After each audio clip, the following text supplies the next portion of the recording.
Afternoon, Footy Park, it's a beauty. Adelaide won 5 out of their last 6, as you made mention there. They lost last week to the Port Adelaide Power. Let's have a look at where they sit on the ladder. Currently in 3rd position. They can't jump any higher today, but obviously looking to get back on the winning track as they turn the last corner into the finals. Richmond in 14th position. 3 weeks ago, they'd only had 4 wins, so they have turned the corner, looking to have a good finish to the season as they enter the pre-season competition or their off-season rejuvenation area. Here are the side out on the ground, and I reckon the heat's going to be a factor today, Dermot. It's pretty warm here. They've made a couple of changes. The Tigers, in fact, they've made one change. That was quick. Gasper's back in the side, and he's going to bolster up that centre-half back position. But the key to this side is their forward structure, and they've got them all back, and they're all firing. Ottens, Richardson, and of course Greg Stafford. But Gasper, moving out to that half-forward line, has allowed Ty Zantuck to blossom as a player, named this week as the National Australia Bank Rising Star, and he's on fire. Absolutely. One of only 7 players with the Tigers this year who's played every game, so he is a hardcore senior player now, and as you made mention, he was a Rising Star nominee last week. Pretty hard at it, not overly tall, and they do give him the key fullback position on occasions, and doesn't mind going forward and doing that. Ronaldo at his absolute best, and he enjoyed it. Ty Zantuck got great heritage, of course. Shane Zantuck, his dad, played with Melbourne, the Kangaroos, and of course South Melbourne, and Arnie Brightus is his uncle, Kangaroo star. Well, his coach is Danny Frawley, and he is speaking with Anthony Miffin. Yes, thanks for that. And, well, the umpires just wanted to pass. We've given them a bit of a tickle-up spot. Hopefully the day's a good one for the Tigers. Yeah, look, our form's been fairly consistent over the last 3 weeks. And, it's been a disappointing year, but it's really important for us to finish on a positive note. It's going to be a great experience for a lot of our youngsters out here in the cold and in front of the Adelaide Crows supporters. So they're going to learn more out here than they would in the pre-season. So it's going to be a great opportunity for those boys, and I'll be interested to see how they handle the intimidation of the crowd. I suppose there's motivation for your lot too to come out here and say to Adelaide, well, we should be in 3rd spot, not you. We're good enough to be there. Yeah, well, I don't know about that, but Adelaide are a very good side. They're a quality side. You don't get 3rd on the ladder over a period of 20 weeks by chance or fluke, so their form's very good.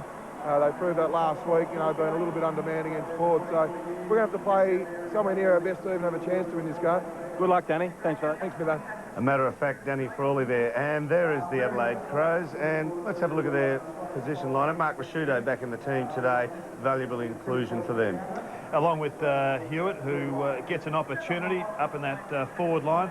That's been their perceived weakness, the forward line, although Mark Stevens, perhaps the second best performed centre-half forward in the competition. It's a worker. He is a very good worker. Benke also plays above his height. Biglands can go there. He may also have to go down back, given that they are stretched. But the thing about Adelaide has been the emergence of their second division players, and Laddams has been one of them. Yeah, 23 career games, 11 of them this season. And even though they had a loss last week, they've still won the previous 5. And throughout that time, he's been dominant. He's got a raking left foot kick on him and does run through the lines. Yeah, good mover, Dermot, and pretty good round the goals. Cut his teeth for a couple of years at the Bombers, but couldn't get a Guernsey there. Came over and threw his lot in with Adelaide, and he is delivering. And he's got a long career in front of him. There he is on screen now, and taking a shot. Yeah, nice kicking action. Kane Johnson there on screen also. Last week, probably his biggest downer for some time.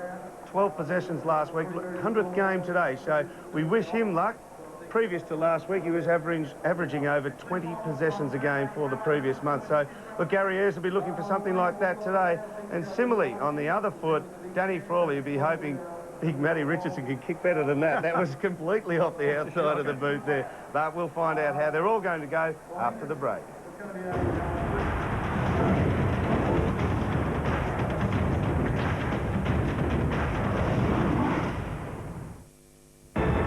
The neighbours from hell. Every time I take them out, someone wants to kill them. And they're just 9 and 10. The kids smash the letterboxes. Even Mum can't stop them. I will not give up on them. Plus, stood up. I feel ripped off. Shoppers left stranded as they wait and wait for service. Well, you've got our business. Provide us something in return. And germs on everything we touch. It makes me very uncomfortable. Find out the real risks. Germs kill young children. Nissan presents A Current Affair.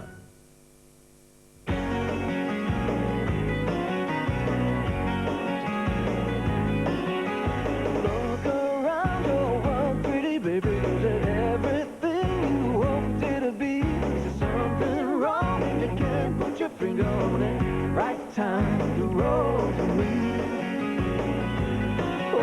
the fear gives you room to move.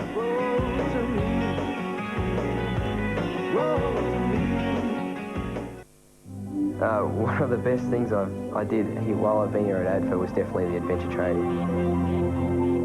From the bottom, it doesn't look that far. You go at the top, you look out, it's like, ah. Then you go to take the first step, your legs shaking as anything, you step out into the ledge, and you just get going, and it's just such a good feeling. Just, yes, love this.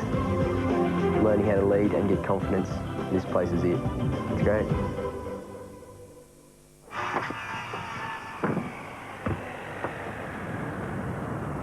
Righto, boys. Embrace the morning sun. And let's get a nice, natural energy flow going. The crane spreads its wings. The dragon lashes out. Feel his energy.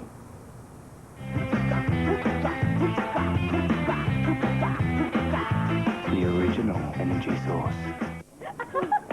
Look, it's Bits. I love it. Oh, that's cool. Kids? Dad. What are you guys doing here? Nothing. What are you doing here? Oh, just looking for a Father's Day present for... Simon, Dad? what are you all doing here? Nothing. For generations, people have been getting Father's Day gifts from Mitre 10. Because at Mitre 10, you'll find a gift you know he's going to love. What are you doing here? Just picking up a little something for... Is that you, Dad?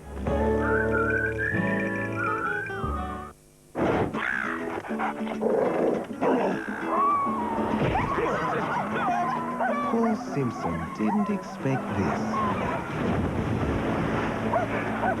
Okay. But what happened next was totally unexpected. Don't worry, we'll sort it out. Only Amy gives you your own personal client manager who'll look after your claim and all your repairs from start to finish. Lucky you're with Amy. Monday on Adelaide's National 9 News, we'll take a special look at the Crows and the Power in the lead-up to the final minor round. And KG has his say on how the Adelaide teams will fare in the finals. That's Monday at 6. Tonight, 3 big names, 3 big chances. Will it be 3 gold medals for Australia? Grant Hackett leads the charge with Liesl Jones, Patria Thomas and American boy wonder Michael Phelps. The Pan Packs, live 6:30 tonight on 9. Welcome back to Amy Stadium. Big Merv Hughes tosses the coin. If it's a pancake, it won't hit the ground, but it's not. It's 20 cents, and Mark Rasciuto wins the toss and will kick to the right-hand side of the screen. Beautiful afternoon here in Adelaide. Fine and sunny, maximum temperature of 18. Forecast currently at 17. And let's go down to another fair weather man, Anthony Miffin. Thank you, Dermy. And, well, in racing parlance, you'd call the track hard and fast down here. Just a light zephyr, perhaps favouring the Adelaide Crows into the ground this first quarter, right of screen. Danny Frawley, very, well, mild-mannered and had a smile on his face coming out of the dugout. He came up with the umpires and said, "Go Tigers," just reminded them 2 sides out there today, and the umpires had a chuckle. Brian Sheen certainly saw the lighter side of that. And congratulations also to Paul Hudson and his wife, Leah. They are the proud parents of a baby boy called Manu, which I believe is Maori for something. Your guess is as good as mine. Yeah, thanks, Widow. That's, yeah, Leah Hudson, her father is a Maori, so that's where the name comes from. There's Richo and Smarty. We thought that might go along. Just shows the height difference, though, with Nigel Smart. Well undersized, but he's got the capacity to go with him as far as pace is concerned. Dwayne Russell, kick us off. Last time Richmond were here, they lost to Port Adelaide, were thrashed by 84 points. They'll be hoping for better this afternoon. We're underway. Who'll get the first takeaway? The glove is gloved. Duncan Kellaway, who normally does the tagging, comes up with the ball, and umpire will try and do it all again. That will be a battle worth watching. Richardson kicked 3 goals in that Richmond clash in round 12, where they were thrashed by Port Adelaide. One of the few shining lights. And the weather is good for marking players this afternoon. Another stalemate, and we'll get a secondary bounce. That's the Adelaide Crows bench. Shirley, Clark, Johncock and Matner on the bench to start the game for the Crows. Again, no one with a decisive possession. Hillaway was over it. Coughlin got a handball out that was half smothered, and the tackles laid by Hart. And again, the umpire will be forced to earn his pay. Well, not surprisingly, Dwayne, the glove, as you called him, Duncan Callaway is picking up Mark Rasciuto. Two tough nuts going head-to-head. Should be a good battle. Ottens knocks the ball down. Kick half smothered off the boot of Laddams. Fiora caught by Johnson. Campbell, Doughty, Rasciuto. Crows inside 50, high but wide. And they won't be inside 50 for long. It'll be Zantuck to try and relieve the pressure. Gee, got a good hit on it, no matter that it went sideways of the target. Spearing ball looking for Kellaway. Takes the mark, half-back flank. On defensive 50 in bright sunshine. Coughlin, one of the targets, rises, couldn't mark. King, tackled by Johnson. And the umpire will sort it out with a bounce on the wing. Let's go back down to the boundary line. Anthony Mithen. Thanks, Blaine. Both sides wearing black armbands today. The Adelaide Crows in memory of the two under-18 boys who were tragically killed in a car accident, the West Adelaide under-18 boys, and the Tigers for Don Gale, father of Butch and Brendan Gale.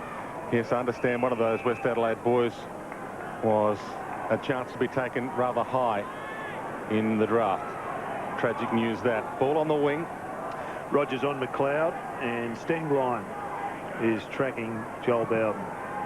The fifth ball up, and we've only played 2.5 minutes opening term, and still no one can get it away from this area. Maybe the umpire needs to try and bounce a crooked one to try and get it away, if he gets the ball eventually. Coughlin handing it over.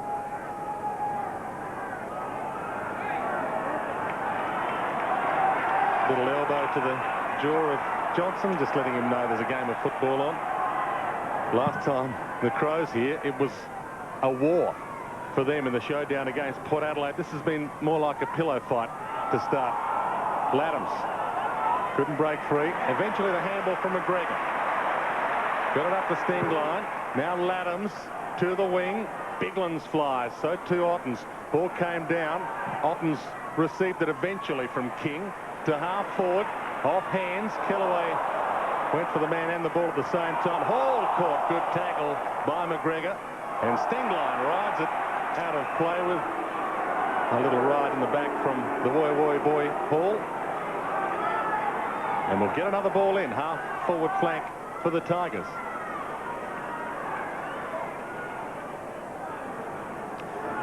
Ruck contest with Biglands front position.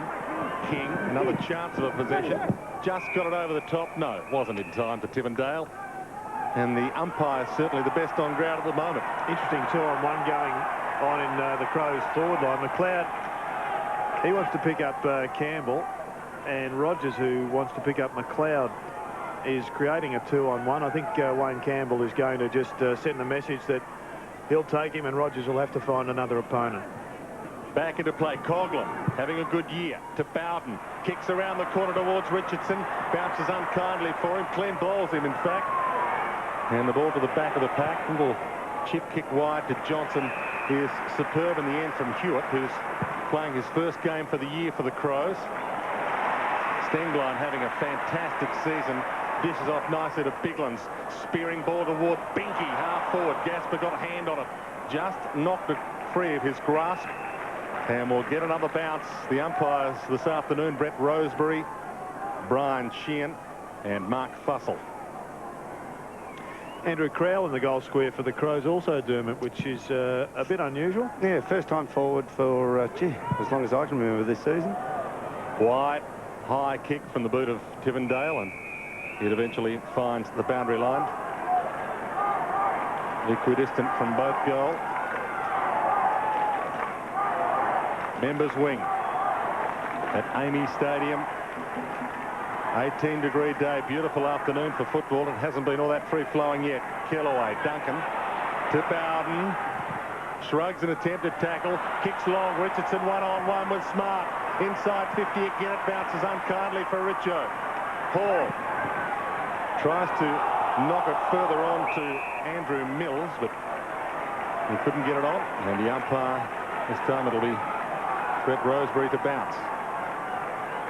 What's unusual at the moment, 5 minutes into the first quarter, we've only been inside the 50 on 3 occasions, twice to Richmond, once to Adelaide. And Stafford sees the ball out of play off his boot. Turns 28 tomorrow. Greg Stafford has been in the news in the past week, and the security guard getting the ball from the crowd. Stafford will be hoping he's doing his job come final siren time. Laddams short, Johnson, half volley. King comes at him. Around the body towards Risciuto, but a good mark by Risciuto's tagger at the moment, Duncan Kellaway. And the Tigers back inside 50. High ball, Stafford. Well, they've been threatening to score for a while, the Tigers. And finally, at the 7-minute mark of the opening term, we will probably get our first score. You look at that shot there, and there is 4 Crows within, what, 2 metres of the drop of that ball. Yet he just stood like a tower over all of them. That height's going to be a big factor there. Really stood tall. He's had a good season. Happy birthday, Greg Stafford.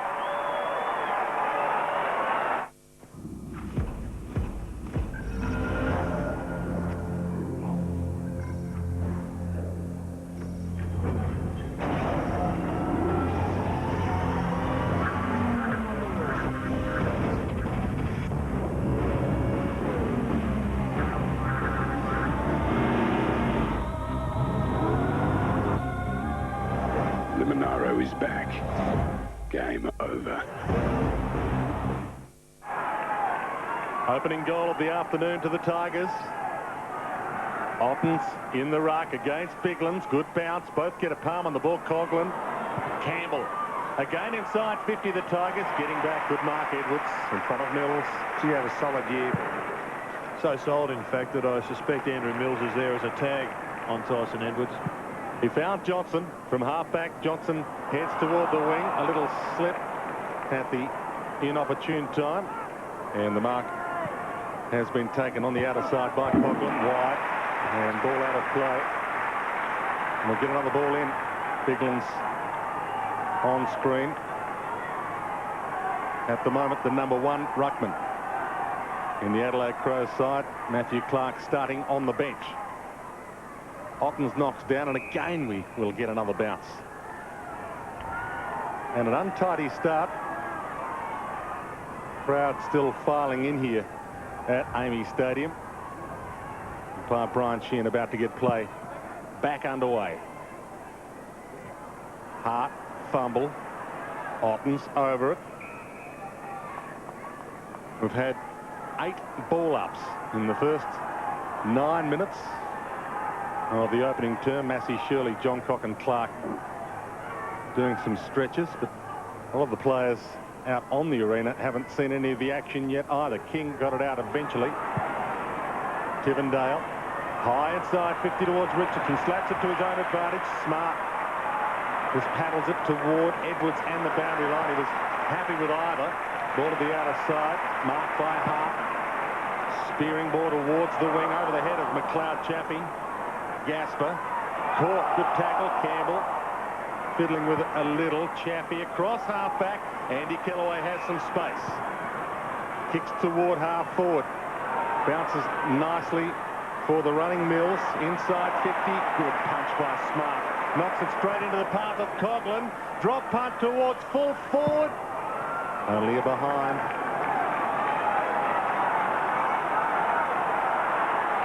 So the Tigers doing all the scoring early. And the crowd getting a little restless, the natives. Hart chips to Smart. They will either play Brisbane or Port Adelaide in their first final Adelaide. They know that, but they're playing to try and get themselves in a good spot for the finals. Toward the outer wing, Binky couldn't take the mark. Long kick towards half-forward by Laddams. Stevens. First touch for him. Hands it back. Swinging out of trouble, Matner. Chips it towards half-forward, and Johnson takes the mark. Plays on immediately. That is a beautiful pass to Biglands, who did his best to spill it. Well, Kane Johnson has got to do something at the moment. He's had 4 possessions. Jared and I are looking around to find out who the matchup for Coughlin is, because he's had 8 possessions, and we've only been going 9 minutes. And we're finding it difficult to find out who's actually on him. That's why he's got 8 possessions. So if it is Johnson, he's got to start hurting him going in the opposite direction. It was a beautiful kick by Johnson, though. So he's on track for a 100-possession game. Biglands from 40. Makes the goal umpire do a little bit of work. They don't know whether to celebrate or not. Now they know. Only a behind. You mentioned Kane Johnson. Only 12 possessions last week. Down on form a little last week, given that he normally gets in the 20s. Richmond work it out of defence. Duncan Kellaway got it to Rogers, but Stevens cuts it off. Short pass is good. Crowell playing an attack. Gasper's got a metre or two on the mark here. Andrew Crowell, tough angle, tough distance. That wafting breeze blowing slightly to his end. Prior to this season, he spent a lot of time up forward, though, so he's a pretty solid shot at goal. Has this kick to draw scores level again. 12 minutes in, opening term, and that is a spear. Scores are level. You've just talked to your old flame in America. Half-hour calls to the USA are only $2.50 with Primus Telecom. He wonders what you look like now. Email him a picture of Kylie Minogue. iPrimus gives you unlimited hours and downloads for only $24.95 a month. Call Primus Telecom on 1300-85-0000. Primus Telecom, delivering the real value of communication. Biglands and Ottens to resume hostilities in the middle with scores level again. Knocked down to McLeod to Risciuto. Just caught in opportune time. Coughlin doing some hard work in the middle again. Ball hacked towards half forward. High tackle on Stevens by Andy Kellaway. Umpire saw it was legal. Andy Kellaway to the midfield to Ottens, who can run through centre half forward. Goes long to a one-on-one. Stafford. It's a little wide for Stafford against Hewitt. And we'll get a ball in forward pocket. And that's Stevens' attack on the ball. He was really mauled. It was debatable whether it was a free kick. Well, most weeks it would be a free kick, but this weekend we've already seen a lack in terms of numbers of free kicks, and we haven't had one yet in this match. Next free kick will be the first one for the game, and we're already almost at the 14-minute mark. Hewitt against Stafford, beat him with relative ease. Now McLeod chips it wide. Ball just touched. Now Johnson from half back towards the wing. Stevens don't quite complete the mark. Gets the free this time. Yeah, it was there. It was a good decision from the umpire and a good thrust here for the Crows. In fact, it suited Richmond in many respects that Andrew Kellaway gave the free kick away and slowed it up. About 40,000 fans here agreeing with you, Jarrett, that it was a free. Showed their appreciation to the umpire. Ball out of play. And Mitho, looks like the first interchange coming up for the Crows. Yeah, Clark coming on. You would think Biglands might have a rest. Matthew Richardson a little irate. In the director's chair. Ball back into play. Body language has been one of his downfalls over time. Tivendale got it to Coughlin. With the handball off the Campbell. Dispossessed. Does well to mop up his own mess. Into the midfield to Chaffee. Good movement this, the Tigers. Open forward line. Stafford one-on-one. Flies. Good punch, Hewitt. Richardson about to pounce. This time it bounces kindly for him. He can't bounce up quick enough. Stafford chases, gathers, shrugs. McGregor kicks at goal from the pocket. Misses to the near side. Only a behind, but they're looking dangerous. You get a feeling why Matty Richardson gets so disappointed when the ball gets passed to him on the ground. You saw him then. His ability to get to the ball and sprint to it, fantastic. But once it's on the deck, if they don't hit him on the chest, it's a long way to come back up for him. Hart received the kick in, went to the wing. Doughty dropped the mark. Fiora, who knows how to play here, ex-South Australian with Port Adelaide. About 40-something possessions here one afternoon. Goes toward half forward. Richardson again. The ball bounces unkindly for him. McGregor knocked to Hart. Gives to Edwards. From defensive 50. Kick half smothered. Stays in play. Edwards seeks the sanctuary of the boundary line and finds it legally. Will get a ball in. Chaffee with the arms at 45 degrees. Good smother. Adelaide doing most of the chasing in the first 15 minutes of this term. Stafford knocks down. Hart to mop up again. From half back to the wing. Gasper. Big fist on ball. Doughty. Now McLeod. Long and wide. Too wide for Stevens. Can he chase it down before it hits the line? Andy Kellaway's with him. Keeps it alive to King's advantage. Burton hip and shoulder, and the ball once again out of play. Low scoring opening term. Only 8 minutes remaining. And still only 1 goal to either side. And Coghlan, as you said, gentlemen, dominating in the midfield. Well, we think we've deciphered what's going on out there. Coghlan and Laddams appear to be going head-to-head. Rashudo and Johnson look like they're interchanging at centre-half forward. Callaway's now with Johnson, which means Campbell, when Rashudo goes onto the ball, will also go onto the ball with him. I'll just write that down, because it's pretty complicated, isn't it? But that's what's happening. We'll draw the diagram for you at quarter time for those at home. Yeah, that's the best we could come up with. Bounce. Coghlan, another possession. Trying to change the diagram. Bowden, out of side. Ball clean, bowls a couple. Edwards slips. Nice piece of decisive play in the end to McGregor. To Burton. High kick to half forward. Great mark. Benke over the top. Plays on immediately. Laddams high towards goal. It's cleared the pack. I know we haven't had many so far, but that is goal of the day.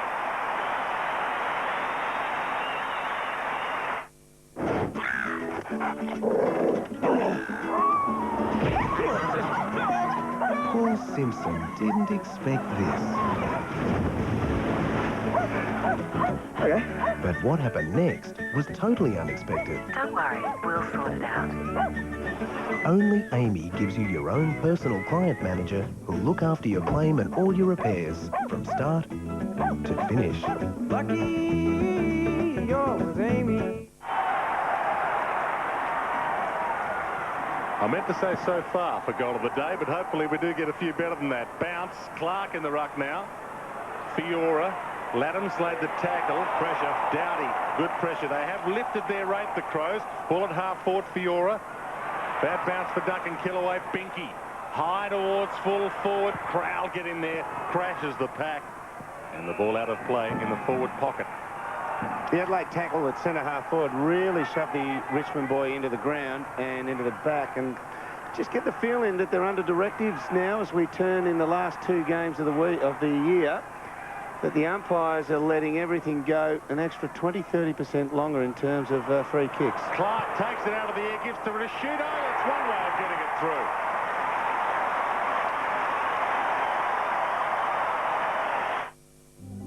One of the best things I did here while I've been here at ADFA was definitely the adventure training. From the bottom, it doesn't look that far. You go at the top, you look out, it's like, ah. And you go to take the first step, your legs shaking as anything, you step out into the ledge, and you just get going, and it's just such a good feeling. Just, yes, I love this.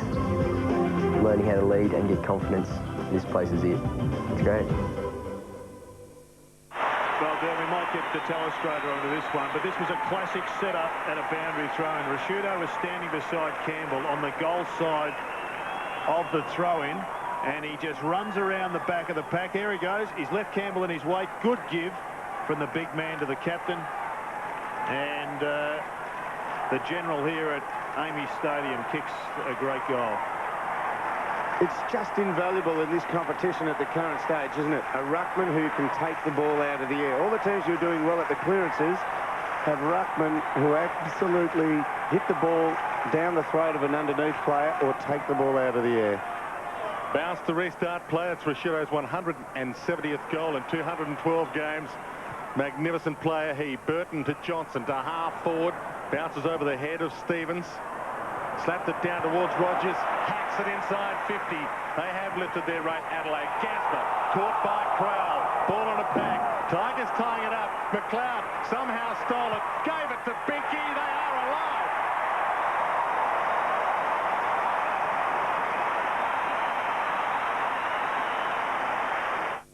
It's beyond anything you've ever experienced. Gillette Series Arctic Ice Shave Gel. Ultra conditioners for an ultra smooth shave and an invigorating fragrance. Arctic Ice Shave Gel from Gillette. Holden Rodeo. For all your dirty work,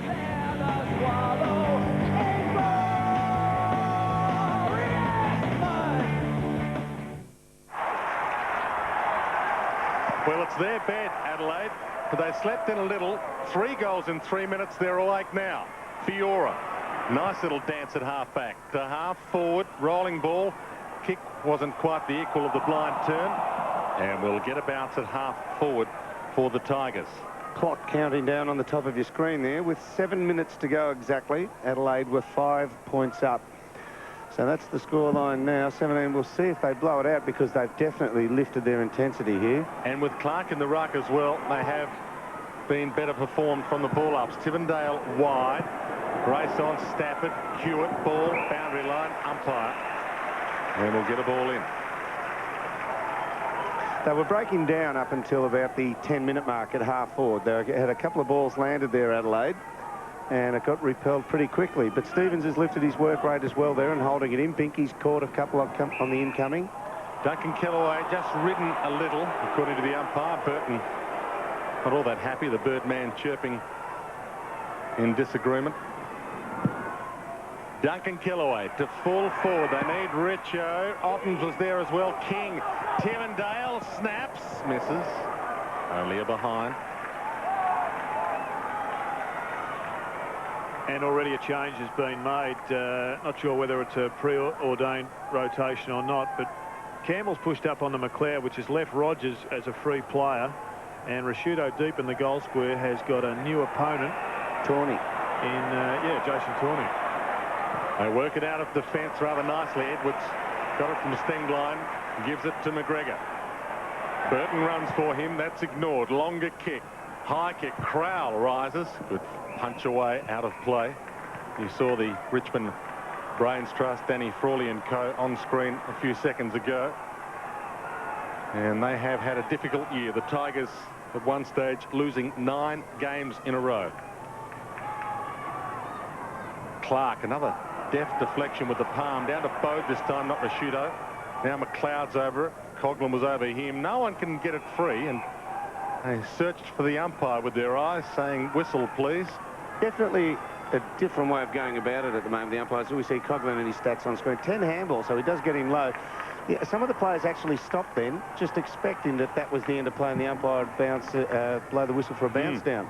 Burton flies high, not to mark this time, but to punch inside. 50 Bowden. Oh, Rashudo, that's the pocket. That's the Bickley-Wakeland pocket as well. And the umpire has found something he didn't really enjoy watching. Free kick. Roden might take it. Missed the first one, and he gets the kick away, and he cops one after it. So they're lining them up. Richardson flies. Good punch, McLeod. Small beat the tall end. McLeod crumbs, can't get a kick away. Roden caught by the rodent. Rashudo. He was in the pocket about a second ago doing likewise. Talk about jumping out of the fat into the fry pan. Rashudo's gone up on the ball. So Wayne Campbell has got out of the job of minding Rashudo, but he's now on the Birdman. And I'm not sure Wayne loops as well as he did in the old days. Hart tries to ride the Bowden tackle. Does. Gives to the roof. Playing well now. To full forward. High kick. Good mark's been taken by Zantuck in defence.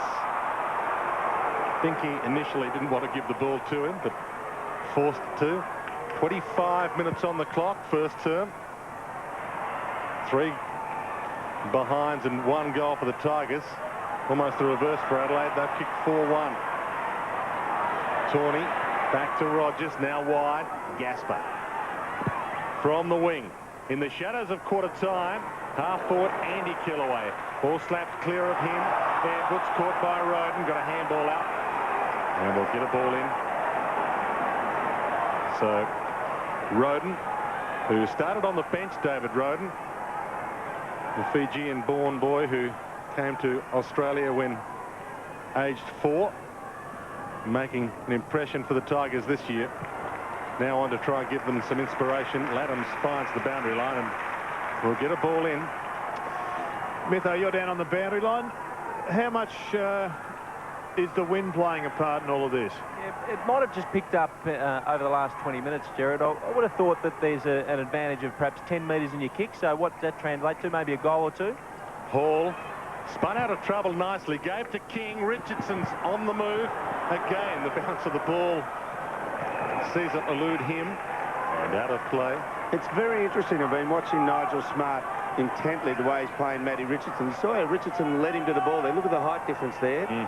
He's actually conceding front position, Smart, on every occasion.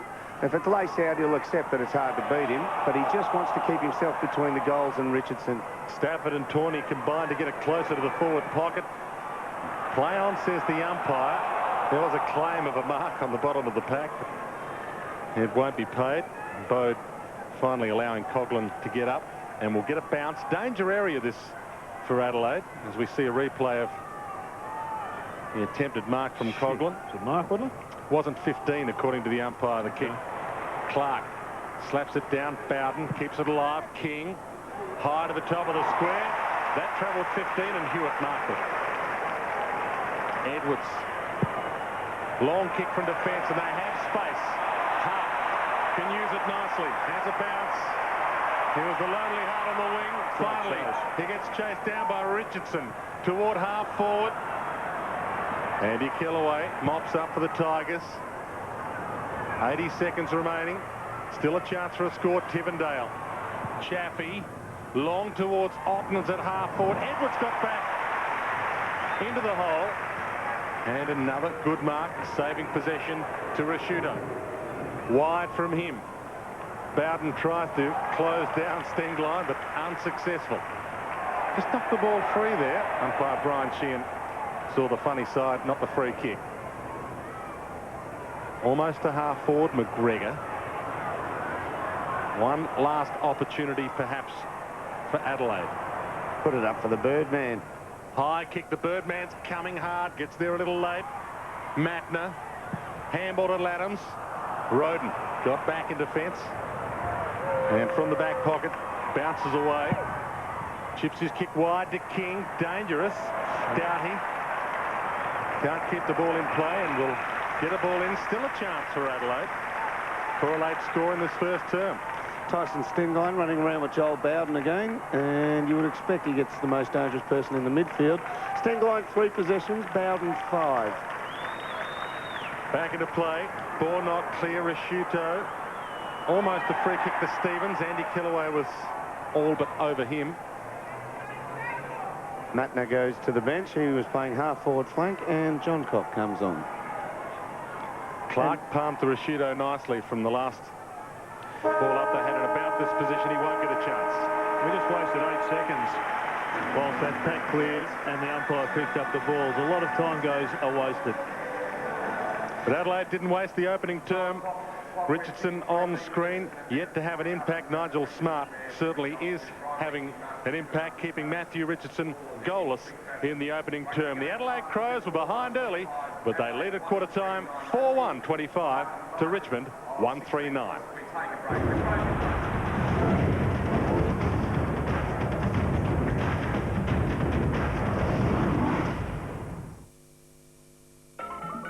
Tonight, a massive explosion and fire after a petrol tanker rollover in Sydney. And Leighton Hewitt warms up for the US Open with a little help from his friends.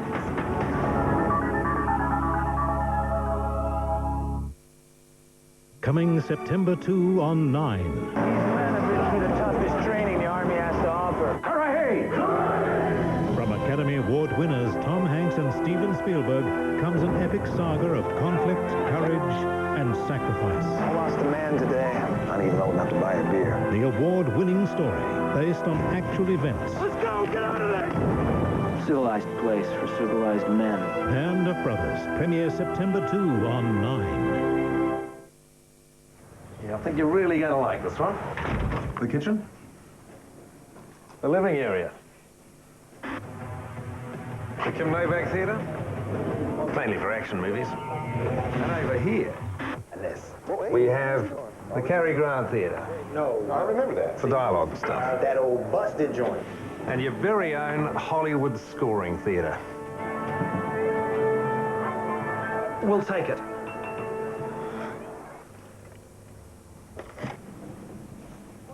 But it came with 3 Hollywood sound studios. And this is for action movies. Only Sony's digital cinema sound gives you 3 Hollywood sound studios. It's a Sony! Even Jess admits a father's life isn't easy. So it's nice to get a gift from the home dog-a-log, like a Delterra stainless steel flask, only $19.95, or a Gerber compact multiplier, $69. Oh, bless me! A Delterra barbecue. With gifts like these, Home Hardware have everything a dad could want, including new lamps, I ask. Home Hardware. Dog-a-log out now.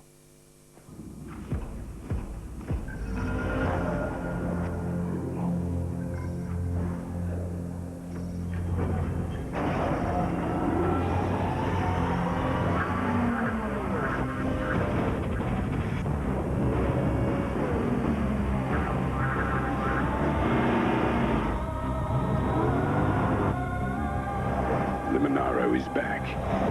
Game over.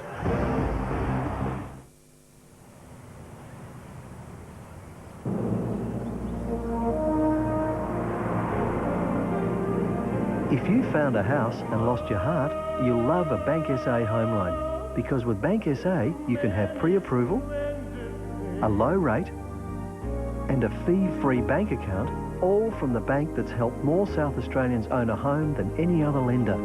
Call Bank SA on 13 13 76 and ask about a home loan. Warble, strut and groove to an eclectic assortment of my favourite songs. Because I do my best work after midnight. The new album featuring Sam's favourite songs. See what it does for your nightlife. 5:30 weeknights, go on, give it a go. Here comes another catchphrase. Sit back at home, see it and say it. Oh, too clever. More players, more prizes, more puzzles on the all-new Burjo's catchphrase. 5:30 weeknights on 9.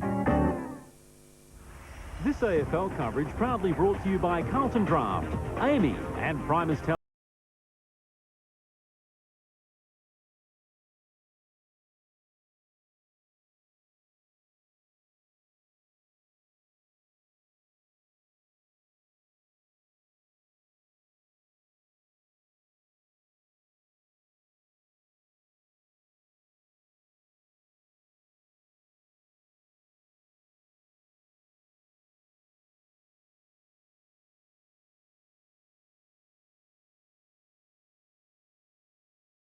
You'd be happy enough with that? Yeah, we got it going after sort of about halfway through that quarter. We started to move the ball a bit more fluently, and I thought our defenders did a real good job holding Richmond up and then getting a little bit of a rebound out of defence as well. Is Nigel Smart the unsung hero of this side this season, keeping Richo pretty well in check that quarter? Yeah, it was quarter time, and he had a good quarter, but there's 3 to go, and you know Richardson's one of those guys that can sort of suddenly come up on you in a space of 10 or 15 minutes. So. Yeah, it's one of those jobs that has to be done for the full game, but Nigel has a very good year. And Rashudo just slotted straight back in there, no signs of injury for him. No, he's moved pretty well and found a little bit of the footage, so far so good for him too. We better get off the ground. Good on you, Mark. Good luck. Thanks, Dan Mitho. Ask the hard ones. Jared Healy, you have the telestrator on Mark Rashudo. Yeah, you can see there, number 1, Mark Rashudo. Number 2, the captain of the Tigers, Wayne Campbell. He's done the right thing. He's on goal side of Mark Rashudo, giving him about a meter's leverage, but not allowing him to push into that space between him and the goal. But unfortunately, Rashudo ducks round the back, as you'll see. And he just gets, there's 2-metre gap already. And that is enough for Mark Rashudo. He's a powerful athlete, can sprint away. And that's how that goal was orchestrated. A pretty good move by the captain and the ruck. Let's have a look at the 1%ers going forward. Goals 4-1, shots a goal 6-4. Inside 50 is pretty even. Marks inside 50, dead level. Inside 50 per goal. Richmond 11 and Adelaide's efficiency a whole lot better, 2.5. 16-point lead to the Crows as we start this second term. Handball from Doughty missed the target. Hart went down, tackled by Hall, and the umpire gives him the benefit of the doubt that as he slipped, he didn't have an opportunity to dispose of it. Bounce will take place at half forward. McGregor at the moment chasing Ray Hall. Clark up against Stafford. Both thought they had it and then lost it. And the umpire will have to sort it out again with a bounce. Umpire Brian Sheehan. Richardson and Smart, as well as Hewitt and Alton's standing in the goal square for the Tigers. Umpire might have found something out of this. He has. It'll be Johnson's free. A little high. Rashuto. Hard again. Gathers on the wing. Spears the ball towards Stevens at half forward. Gets there just in time. Makes room behind him, doesn't he? I mean, that's room for Binky to come up into, and also Burton. He's not scared to lead outside 50, Stevens. Crowell flies in the corridor. Can't mark Johnson. Crumbs. Looped the handball out. Wasn't intended for Clark. Now Bode. Back to Crowell. 48 from goal. High bomb. Goal square. Burton waits under it. Ball not clear of him by Zantuck. Burton might pounce here. Has snapped a few this year. That is an unbelievable tackle. Grabbed the collar. Threw him down like a rag doll. Tawney to Fiora. To Gasper. Crowd didn't enjoy it. Thought it was too high. Fiora out of side. Can he get on the end of a handball from Hall? He can't. Ball kept in play initially. Well, but the crowd, John couldn't as keep you it said, alive. the crowd here thought it was too high, which it clearly was. I mean, it was a spectacular tackle, but at the end of the day, it's way too high. Over the shoulder. Did well to hang on, though, Ty Zantuck, didn't he? Good hand strength. Back into play. Over the top, trying to rake it free was Laddams. Ball almost thrown out by Campbell. Kick around the body by Tawney to the wing. McGregor. Well played. Good commitment from Coughlin. They almost threw that to Hall. Umpire Brian Sheehan lenient at the moment for the Tigers. Hall inside 50. Richardson. It bounced off his knee to Smart. Wide ball. You can hear the applause. Crowd thoroughly enjoying that.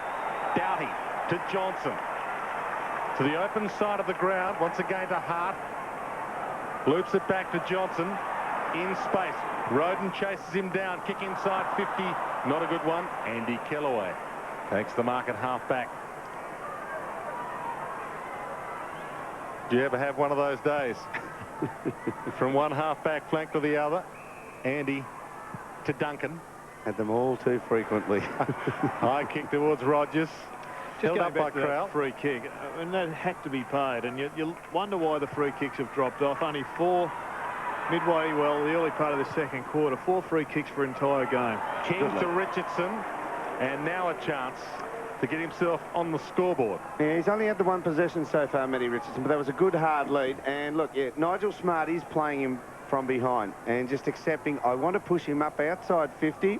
And if he gets one lace out, there's not much I can do about it. But I'm definitely not going to let Matty Richardson get goal side of me. I think clearly, Jared, the umpires are operating under a new set of instructions from this weekend.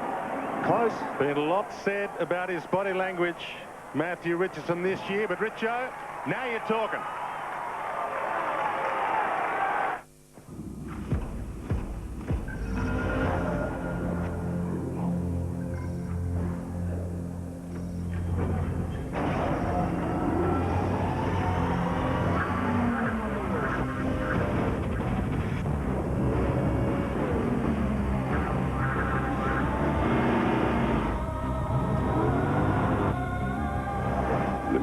Is back.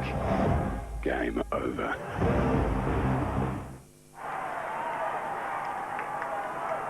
Matty Richardson posts his first, the team's second, and you saw Nigel Smart actually clamour for the back position there, as we spoke about, and concede the front spot, but it was lace out, and there's not much he could have done about it anyway. Margin cut back to 10 points. Coughlin again met heavily by Rashuto and legally, and the umpire will be forced to bounce. I can think of 3 occasions already, just offhand, without going to the stat sheets, where Mark Rashuto has just punished the opposition body. Mark Bickley uncovered some of the myth during the week. He said he's hard, rough and ready on the outside, but he's a softie on the inside, Mark Rashuto. Don't see that side of him all that often. Don't want to. Johnson from the middle, inside 50, almost Stevens. Andy Kellaway and Stevens. Free kick, pushing the back. Sounded like he was describing a polywaffle. I think Rashuto's a little harder than the polywaffle on the outside. Kane Johnson, only 12 possessions last week. He's equalled that already. 6 disposals in this second quarter. And he looks a lot freer. He looks happier in his body. He's running pretty well, and the crowd giving them the hurry up. Short to Tivendale in the end. Chappie. McLeod comes at him. Kick around the body He is decisive to the midfield. Rogers. Long kick inside 50. Roden comes hard from the pocket. Edwards beats him to it. Good grab by Edwards. He read it well. Dermot, the Tigers are without doubt playing a better style of footy. They're looking to go down the middle, get it in long, get it in quickly to their tall forwards, and they're no longer just mucking around with it and kicking it sideways. Smart, John Cock, and now Hewitt, and now McLeod combining to get the ball from defence for Adelaide. Short pass, Stevens. Too far out to score. Back to John Cock, who virtually started it all. He's on the point of the centre square at half forward. Inside 50, Burton's on the fly. Can't take the mark. Andy Kellaway got it to Zantuck, who untidily got it to Chappie. Across the face of goal. Crowell chases down. Had a look around to see who was there, like Damien Oliver with about 100 to run. Couldn't get the handball out. Fiora. Gasper. Loops it over the top. Fiora again. Nice movement in heavy traffic. Stafford. Oh, bang. Rashudo. Again. The brick wall. He just ran into a semi-trailer. Lucky he was slowing up. It's amazing what that 5-kilometre lack of speed does. If he had been going flat out, Rashudo, he would have made a mess of young Cogwell. Yeah, Rashudo had to take a little half step to the right, otherwise he would have done more than wipe off 5. Bounce. Stafford. Kicks to the wing. Hall. And McGregor. A WWF on the wing. Umpire didn't see a free. Doughty to the midfield. Hart had plenty of it. Smart's got to go. He's got to make Richardson accountable for him and drag him out of his zone. Bowden raked it down. Now forced to knock to Richardson. Caught. That's a great tackle. That's more than a tackle. Stingline. He stole it. Got it towards Bode. They need to finish it for him. To McLeod. That's wide. That didn't reward what was one of the most brilliant steals of the year. He is slow, hand to foot, or thinking about it once he's under a bit of pressure with a tackle or something, Matty Richards. He's so many weapons to his arsenal elsewhere, but that's one of the limitations. I'll show you that again shortly. Chaffee back in action on the wing. Hall tried to get around McGregor. They're looking a little untidy at the moment. Great kick. Inside 50 by Laddams. Crowell. Ball knocked clear of him, out of play. Well played by Zantuck. We'll get a ball in. The big steal coming up. Tyson Stingline. Gee, it wasn't bad ball control.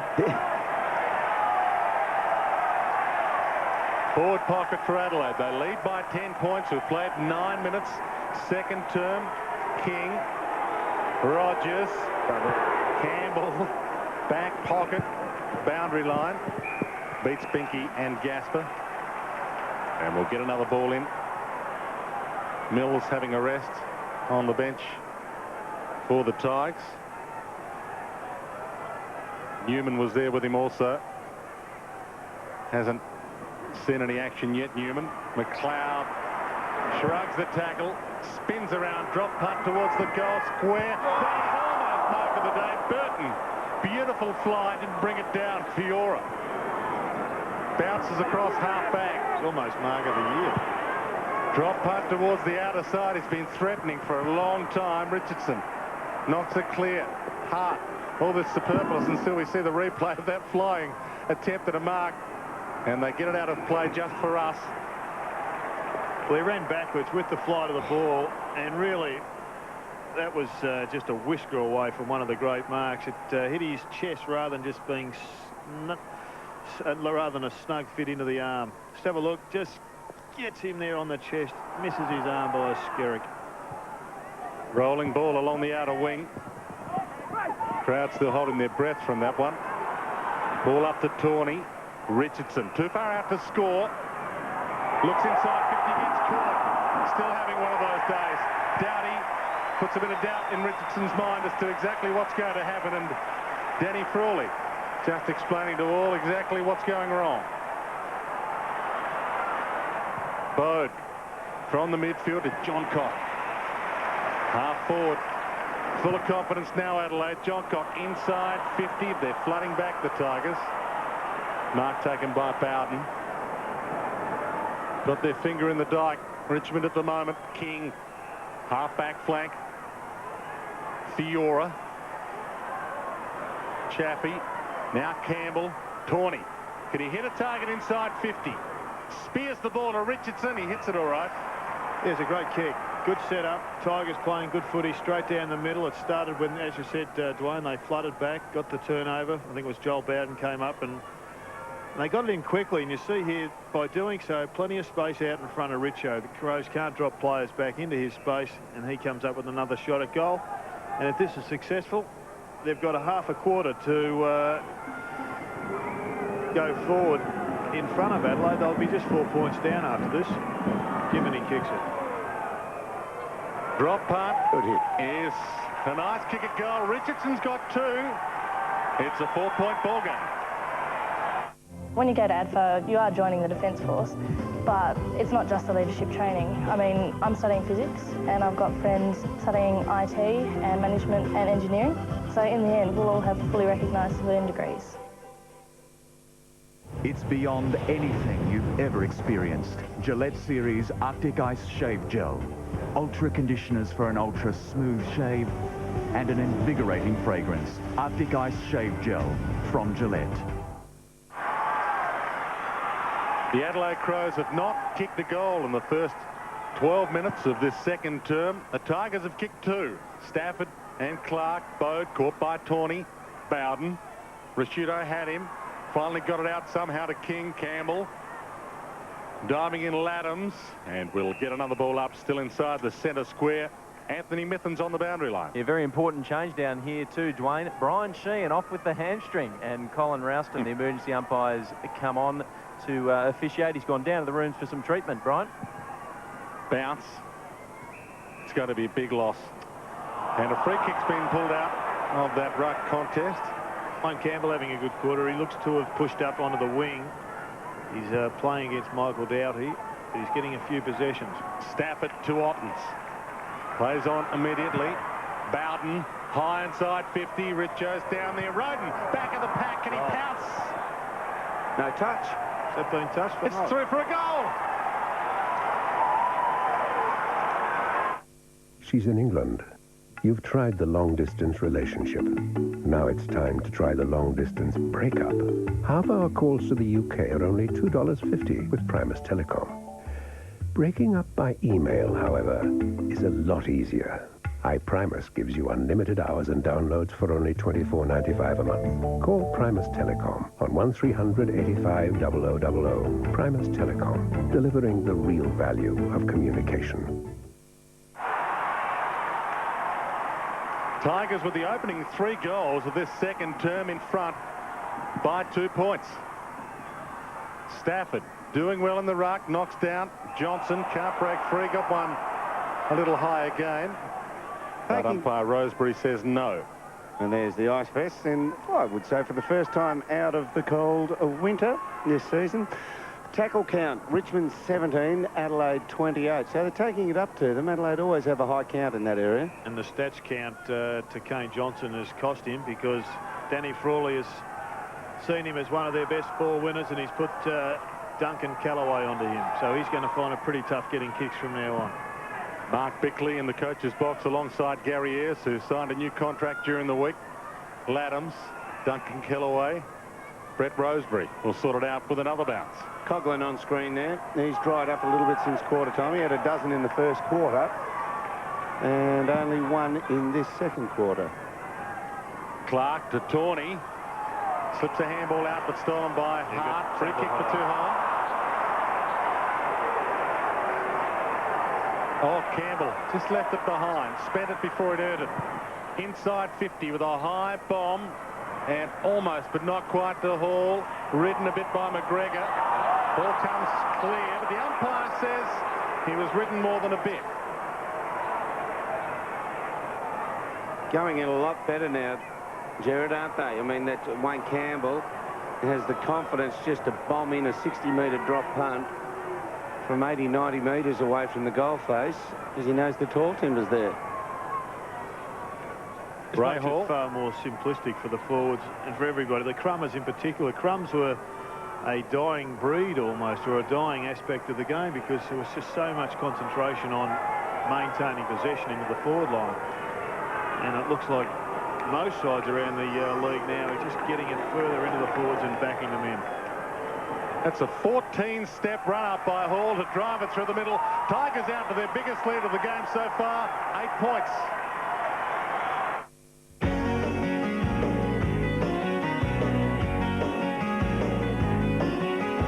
Look around your world, pretty baby. Is it everything you hoped it to be? Is there something wrong and you can't put your finger on it? Right time to roll to me. Holding Sophia gives you room to move. Roll to me. Roll to me. Well, we're definitely getting less free kicks in this round, 20, 21, but the one area you still get them, ruckman. They're clumsy. They give them away. Bounce in the middle when 18 minutes into this second term. McLeod inside 50. Back of the pack, there's a fly, an illegal one, and a free kick will go to Adelaide. Burton asking if it's his, but it'll be given to Crowell. Left hand on the shoulder, just for elevation. I think it was Fiora had that little grab on him. Kick one in the opening term, Andrew Crowell. 18-degree day. Be a beautiful afternoon in his seaside hometown of Ardrossan this afternoon. This to bring the margin back to 2 points. Crowell has kicked 2 goals.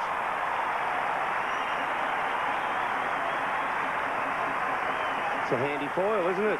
Garrier's still concerned, though. I think you find that the first quarter, the results of the possession, the efficiency going into the forward line, Richmond were overusing the ball a bit in the first quarter. They've got better in the second, and Adelaide now centre roll reversal, overusing it, and that time a clear centre bounce takeaway. One possession later, a shot on goal. Works for them.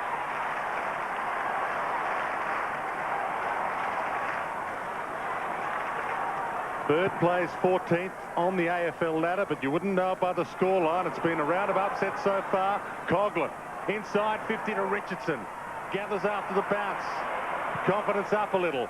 Around the body, back to Coughlin, the 1-2. It was a great kick, that one from Richo. He was pretty unbalanced when he let it go, and it found Coughlin. Coughlin here, you'll see, slows up, and he gives his opponent a chance to spoil. Just drops off the pace there, and really doubt he should have got a fist in on that. Chest mark would have been, well, the chest mark gave Dowdy an opportunity. He needed to get out and take that out in his hands to make a certainty of it. Big opportunity this. We're into time on now. Second term, and never in doubt. Oh, hit the post. Oh, look through from my angle. The parallax error got me. Never in doubt until it hit the post. It's interesting too, Nigel Smart didn't charge at Matty Richardson when he had the ball running away from goals. Just wanted to make sure that he corralled him. And Richardson had to hit a perfect pass to get away with it. He did so. Hart to Johnson wide. Mark's been taken by Doughty. From half back. On the wing, Laddams. Held up, a little stagnant at the moment, the Crows. Edwards. Tigers by 3 points. Dangerous kick. McLeod made it look okay. But he too held up, not having a big afternoon. Edwards, ball not clear by the opposite number 9, Campbell. And there's a tie-up on the wing. We'll get another bounce. Had a good quarter, the captain, for the Tigers.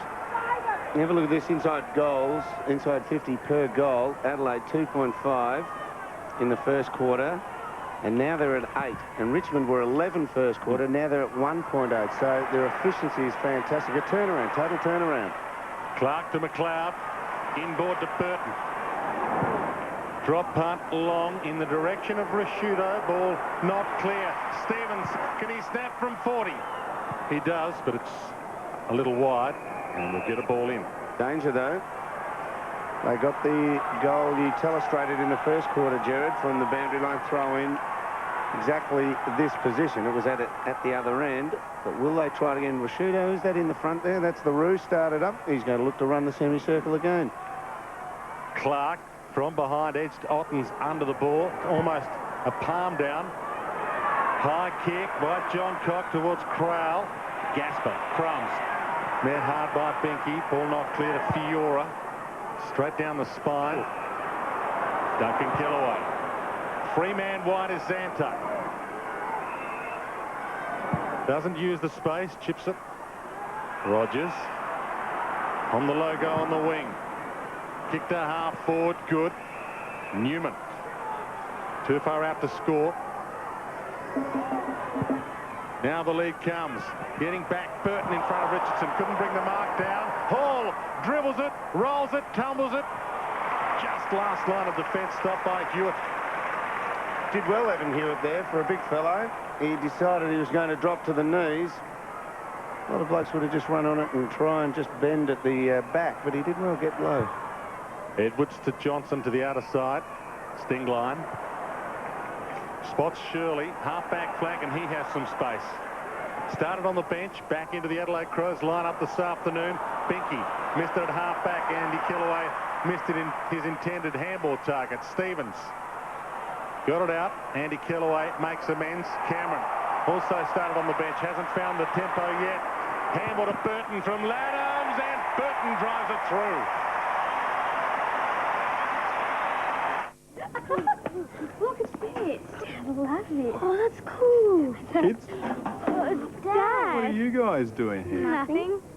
What are you doing here? Oh, just looking for a Father's Day present for Simon. Dad. What are you all doing here? Nothing. For generations, people have been getting Father's Day gifts from Mitre 10. Because at Mitre 10, you'll find a gift you know he's going to love. What are you doing here? Just picking up a little something for... Is that you? Dad?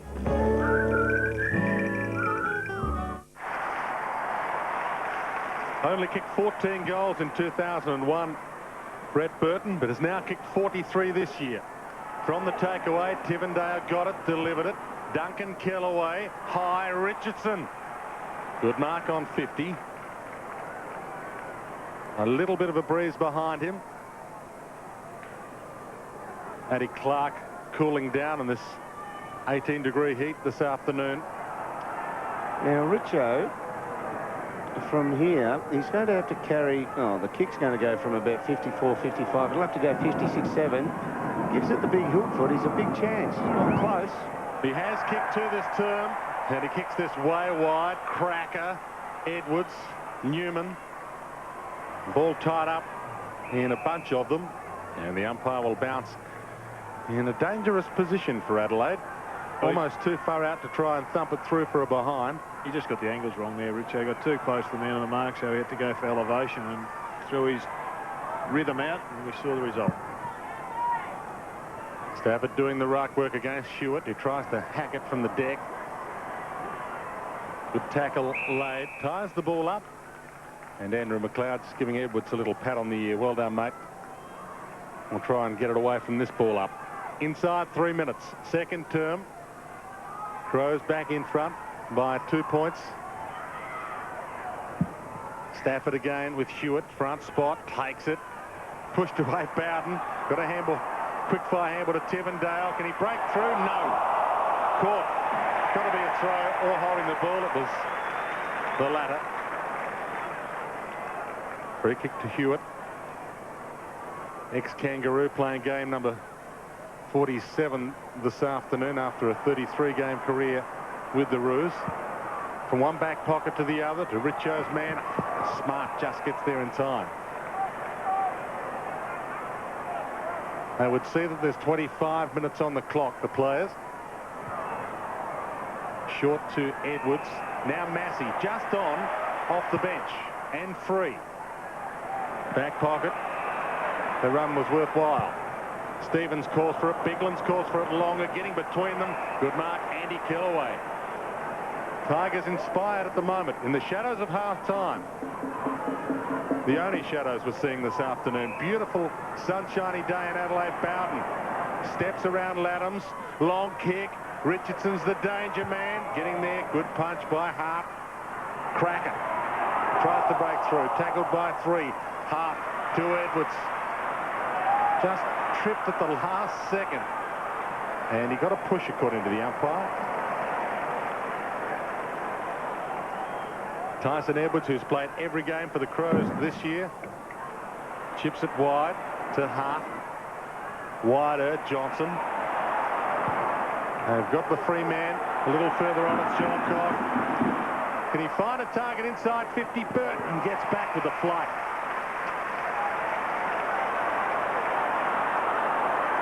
No one on the mark. And he just goes for it, chips it over the top. That is beautiful play to Rishuta.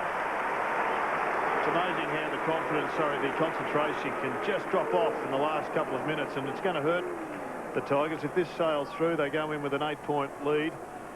Adelaide, where it looked 5 minutes ago or even 10 minutes ago that Richmond could have gone on and had a 3 or 4 goal lead at half-time.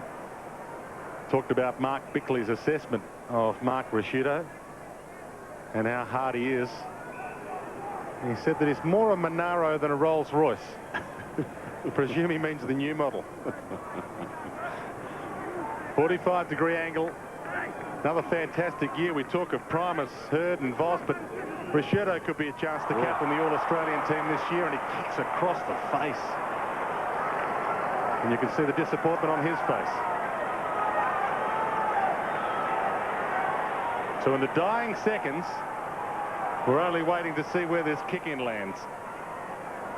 One tidy kick from Tivendale, and it'll be half-time. The huddle formed. And has the umpire found a free kick? He has, from the huddle. And it'll go to the Tigers, luckily for them. And the seconds might be eaten up just finding out whose ball it is. Ottens. Kicks long. Hall. And that's all she wrote for an entertaining opening half. Both teams opening up leads. As much as 8 points on a couple of occasions for the Tigers. But at the half-time break, it's the Adelaide Crows back in front by 3 points. Burton on screen almost taking mark of the season. But that might be just a precursor of things to come. Big second half coming up from Amy Stadium. Adelaide 6-2-38. Richmond 5-5.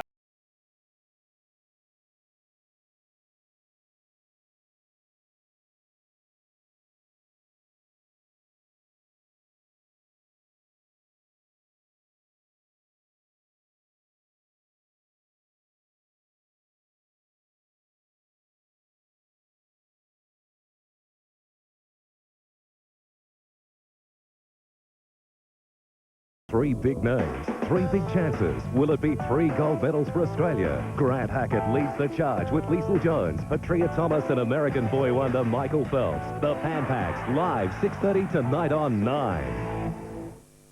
Everyone knows there's nothing wrong with one little cup of coffee. Well, you're wrong. That is magnificent. But one cup too many is making this job a little bit tricky. Someone help me, please. That's the last one today. Changing rooms tonight on 9. Holden Rodeo. For all your dirty work.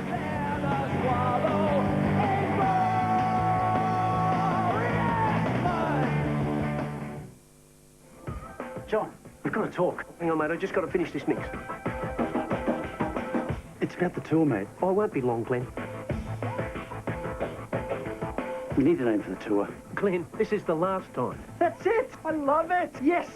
John Farnham, the last time. It all comes down to this. 35 years of music in 2.5 hours. Tickets on sale Monday. The last time! I love it! Woohoo! People travel from all over the world to see the Outback. Fortunately, we have it on our very own doorstep. The Stratco Outback.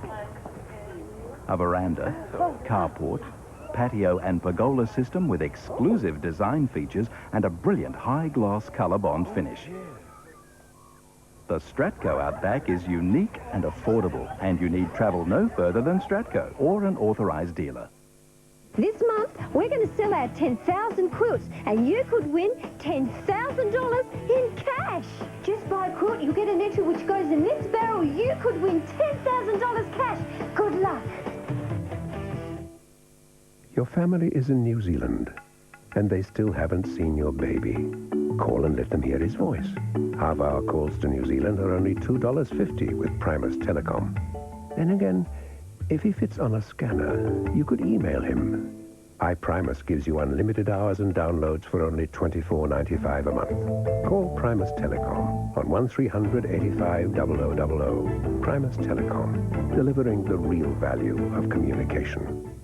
5:30 weeknights, go on, give it a go. Here comes another catchphrase. Sit back at home, see it, and say it. Oh, too clever. More players, more prizes, more puzzles on the all-new Burjo's catchphrase. 5:30 weeknights on 9. This AFL coverage proudly brought to you by Primus Telecom, Amy and Duracell.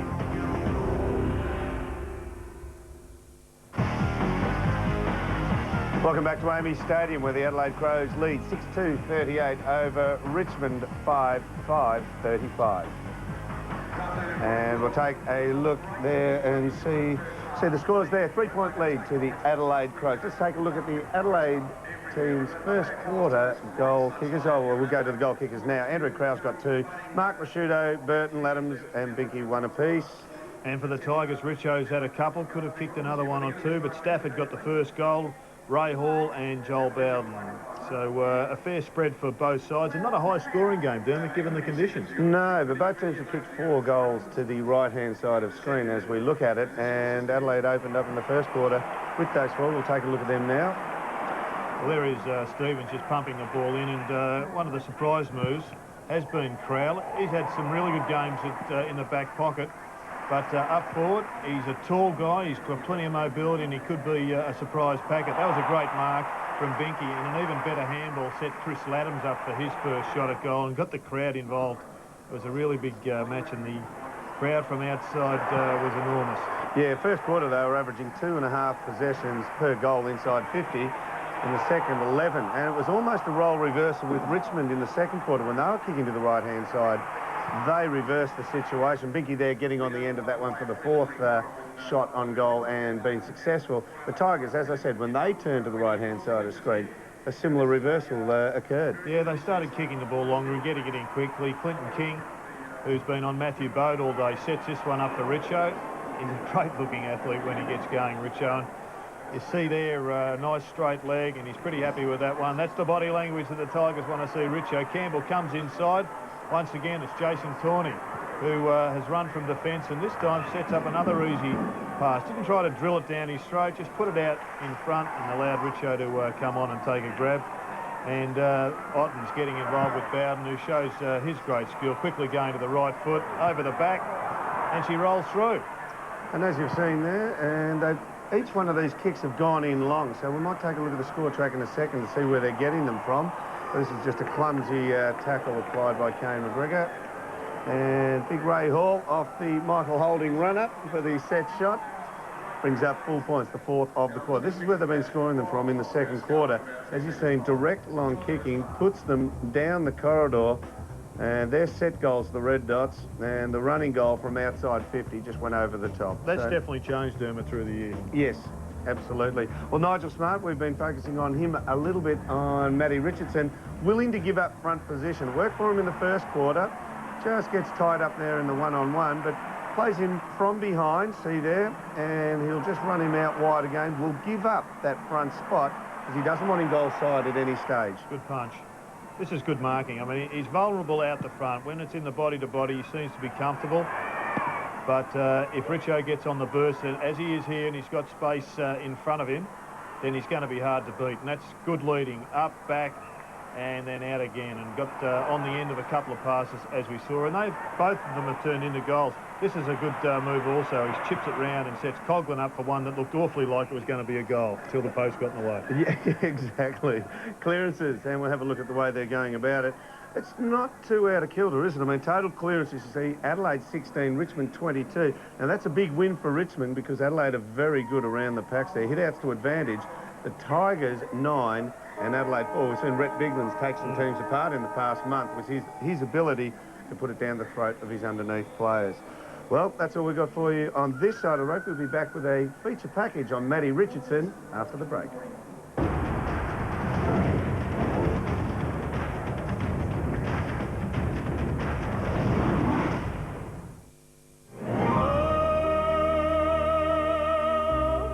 This news break is brought to you by Bank SA Home Loans. Good afternoon. A 31-year-old man's been charged with murder after the body of another man was found at Manham.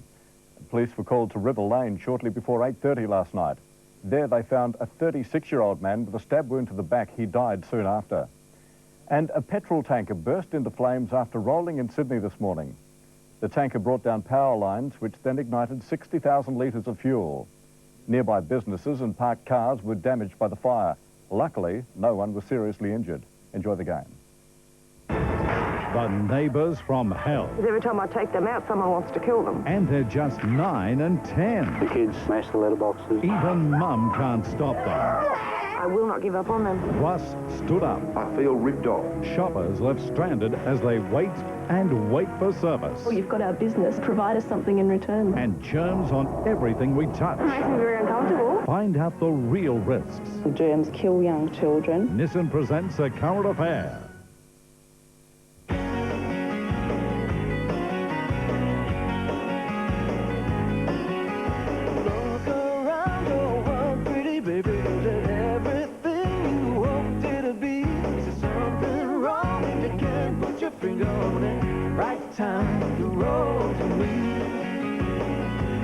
Holding Sophia gives you room to move.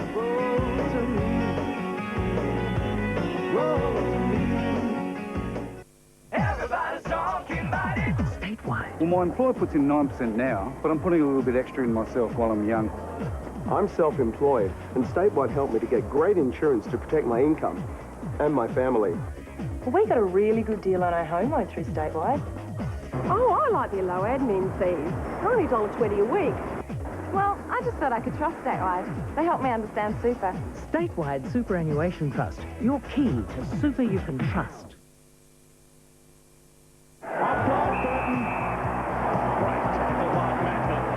Stevens in the right spot, hooks it around, can he get enough perched on it? The distance is very good.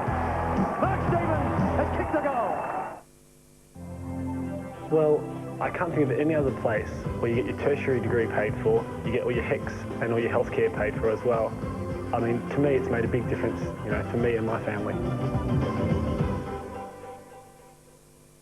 On the stroke of midnight, when strangers walk amongst us, one man will fight against time. Who are you people? Starring Rufus Sewell, Jennifer Connelly and Kiefer Sutherland. Dark City premieres Wednesday on 9. Monday on Adelaide's National 9 News, we'll take a special look at the Crows and the Power in the lead-up to the final minor round. And KG has his say on how the Adelaide teams will fare in the finals. That's Monday at 6.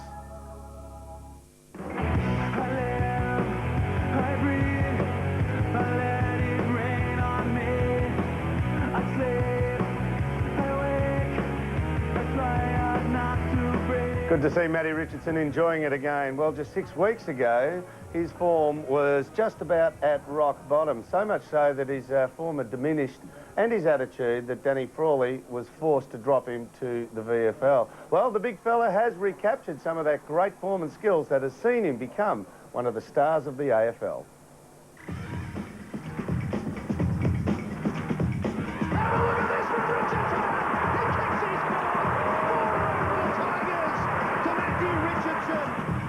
I've always had confidence in my ability to play well. Other things can come into it at times which can cause you not to play too well, but on a whole, you know, I was reasonably happy with my form pre-season and last year, and unfortunately I got injured again and that took its toll. It's not an excuse, but it doesn't help. The Tigers like it coming forward, and Richardson does well, and he's got a hamstring. Their night has just gone from bad to absolutely disastrous. One of the absolute superstars of the competition, Matthew Richardson, limps off, and it looks like he has pinged that hamstring. Did my hammy late in the game in round 2. I had 3 games off and then played a quarter against Adelaide and did my hammy again. I didn't play till Port Adelaide after the bye, so yeah, it's been pretty frustrating. And after I came back from the hammy, it was, you know, 3 or 4 weeks before I could sort of find any sort of touch. Yeah, look, I built myself up, you know, for that game. It was a milestone game for myself, and it was against Carlton, a big game. I really wanted to play well, and you know, it didn't go well early, and I did let things get on top of me, and you know, it's been talked about a fair bit.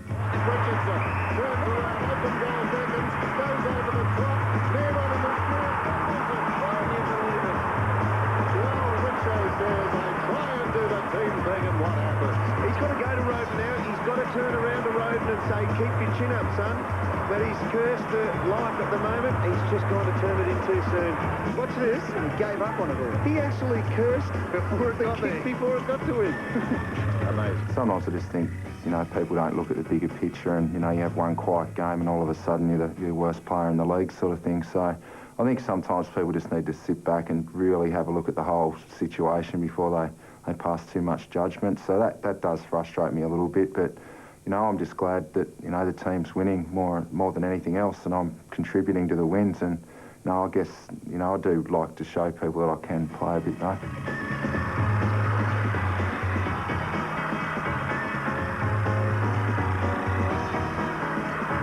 And then drives it very long up towards Richardson. Crows with him, we've picked that, but Richardson is very good on the ground, recovers and kicks his third. Richardson searches for his man, then almost holds the mark, does it well, beats him point blank, beats Hay, then has a bounce, then loses it, then gets it, stands up and kicks a goal! Free goal! 5 to Richo! He invents them every week! Once we get the season finished, I'm looking forward to getting everything sorted out. But when you walk up into this room, it makes you think, geez, I'd never want to leave this place. There's a lot of history here, and yeah, I'm looking forward to getting it sorted out. Matty Richardson there seriously can play and excites everybody who loves to watch their footy. A couple of other games going on today. At Colonial Stadium, Essendon are taking on Fremantle. Currently in the progressive score there, Essendon 4-2-26 to Fremantle 1-2-8. Also at the MCG, Collingwood are taking on St Kilda. And if you don't want to know the scores to that match, look away now.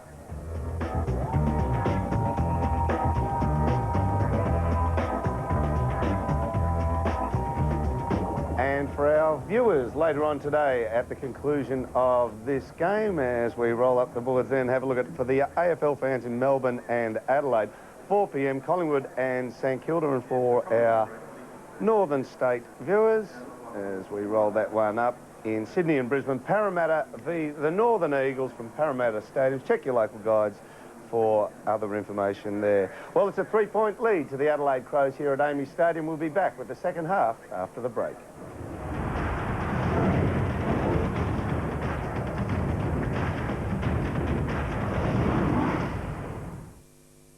Coming September 2 on 9. What company is this?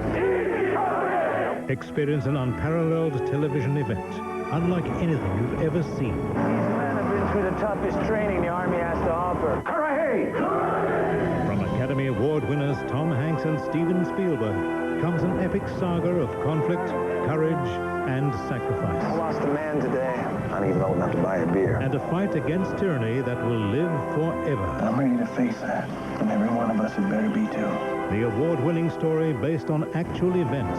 Just weapons and ammo. Let's go! Get out of there! Civilized place for civilized men. Band of Brothers premieres September 2 on 9. Look, it's this. I love it. Oh, that's cool. Kids? Dad. What are you guys doing here? Nothing. What are you doing here? Oh, just looking for a Father's Day present for Dad. What are you all doing here? Nothing. For generations, people have been getting Father's Day gifts from Mitre 10. Because at Mitre 10, you'll find a gift you know he's going to love. What are you doing here? Just picking up a little something for... Is that you, Dad? To get what you want in life, you first need a plan that sets out your goals, what you want to achieve, and you need money. At Patrick Willan Financial Services, we can do both. Draw up your financial plan, and our lending team can get you the money you need at competitive rates. Yes, get you the money you need at competitive rates. Phone them at 8274-1241. Patrick Willan Lending Services. Professional, caring, secure. This Sunday's Father's Day, and Radio Rentals wants to make it extra special for your dad. Dad loves watching the footy, but sometimes I hear Mum and Dad arguing about who gets the TV. Radio Rentals have the answer. If you rent or buy any 51cm TV from Radio Rentals, you'll get a bonus electric shaver valued at $79.95. That's great, because Mum says Dad really needs a new shaver. Make this Father's Day extra special. Radio Rentals, we know our stuff.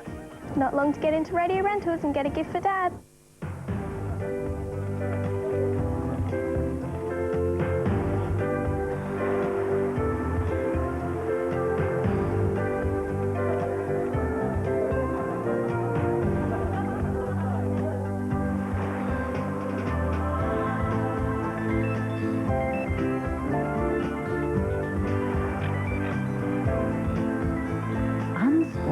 yourselves. Catch the sea link to Kangaroo Island. Do you want to improve your thinking skills? Here is a unique opportunity to apply Dr. Edward de Bono's 6 thinking hats to your business and personal life in these interactive workshops. You will improve your problem solving and decision making, develop better planning skills, learn to think more creatively and with an open mind, see things from many perspectives. For individuals or groups, 6 thinking hats can help you apply these skills to your specific issues. To take advantage of the early bird offer, book your place now. Phone the free call number or visit the website. This afternoon on Postcards, the search for winter whiting in Coffin Bay, contemporary art on show at the port, a yachting challenge with a difference, and I'll take you up and over the port bridges, past, present and future. This afternoon, Postcards on 9.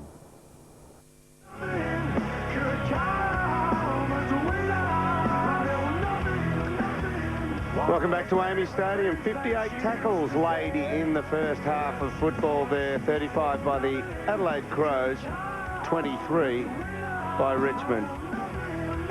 So it's full on out there. And big Rhett Bigland's looking to lead the charge in the second half. Anthony Mithun has some invaluable news on some of the great stuff happening down on ground. Yes, thank you, Dermot. No injuries for either side so far in the match, but the big one down here is Brian Sheehan. Unfortunately, he has tugged that hamstring. He felt it go. He was like the racehorse that got shot. It went bang, and he will be missing for the next couple of weeks. So he's a fairly disconsolate figure down here in the interchange area for the umpires. And Jared, one for you to ponder. We've seen a bit of Nigel Smart lately. Could he make the All-Australian team? I guess we'll ponder that, Mitho. We certainly will, along with a number of the Crows players who've had a good season. Second half underway. At the moment, just a 3-point lead to Adelaide. Third on the ladder, and obviously hoping to try and make an impression on Lee Matthews, who's also here watching this afternoon, the coach of the Brisbane Lions. Keep your eye on the play, Mitho, but just while we've got a sec, some news you had earlier in the day on Wayne Carey. Yeah, it seems that he's most certainly headed for the City of Churches. I believe it's been the front runner in his mind for a long time, despite speculation about Collingwood. He'll announce that decision tomorrow, and unless things change dramatically in the next 12 hours, Wayne Carey will be a Crow in 2003. Biglands with a big story there. Anthony Mithun, Shirley to McLeod. From half forward, high kick. Burton's on the lead. Crunch. A couple go down. Gasper stayed up. Tried to get a handball away. John Cox steals, gives to Burton. Caught a little high. Caught more than a little high. Just a bit undisciplined, a bit lax. And they cost you so much when backmen give away free kicks close to goal. I guess Mitho would add the rider that that's who Wayne Carey, if he nominates the Crows, wants to go to. The deal still has to be done with the Kangaroos. But have a look at this. Just over the top. And it was just such a little error, but it can be so costly. Burton to line up. Kicked 5 goals against the Tigers in a game last year. Drop punt is the perfect start to the second half for Adelaide. People travel from all over the world to see the Outback. Fortunately, we have it on our very own doorstep. The Stratco Outback. A veranda, carport, patio and pergola system with exclusive design features and a brilliant high-gloss colour bond finish.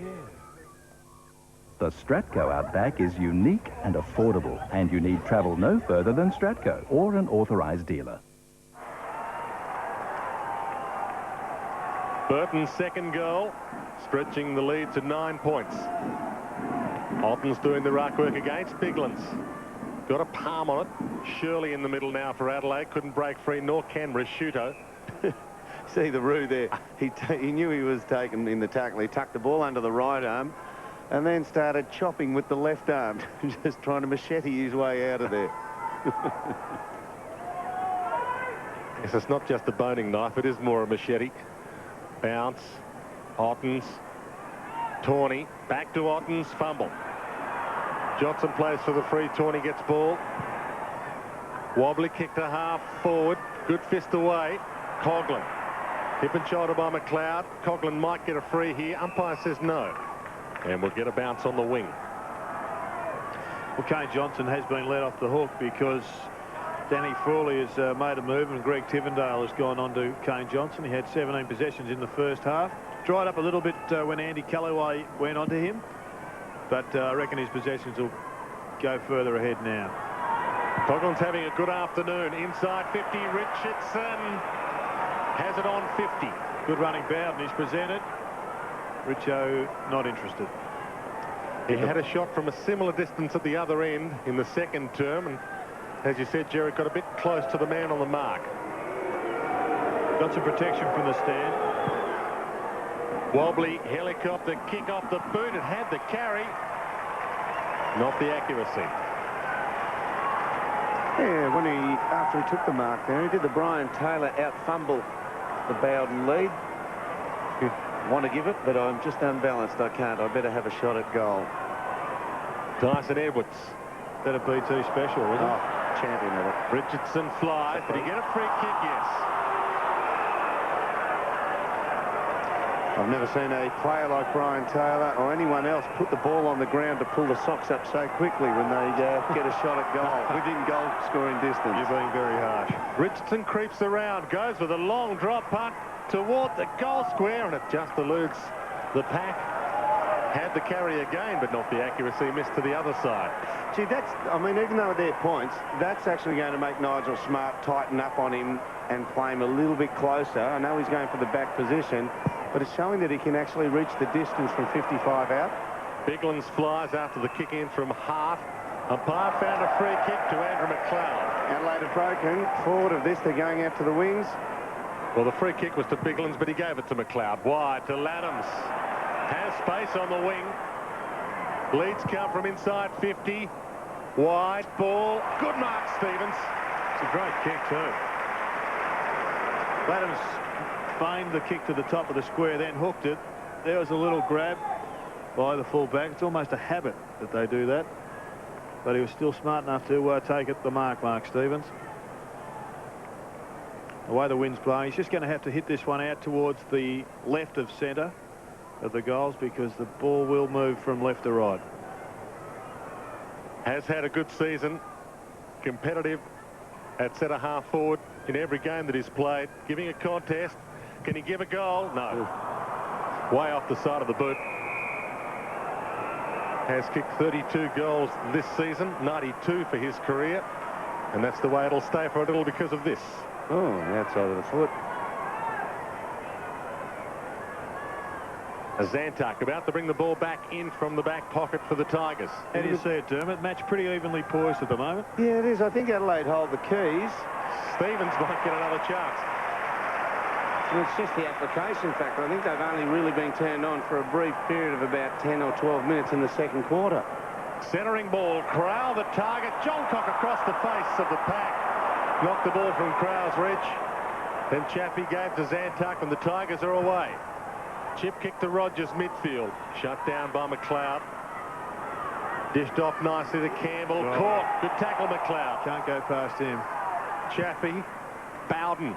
Long kick to attacking 50 McGregor. Johnson toward the wing. John Cox's work rate has lifted. Stevens always a good work rate from half forward. Inside 50. Crowell is free.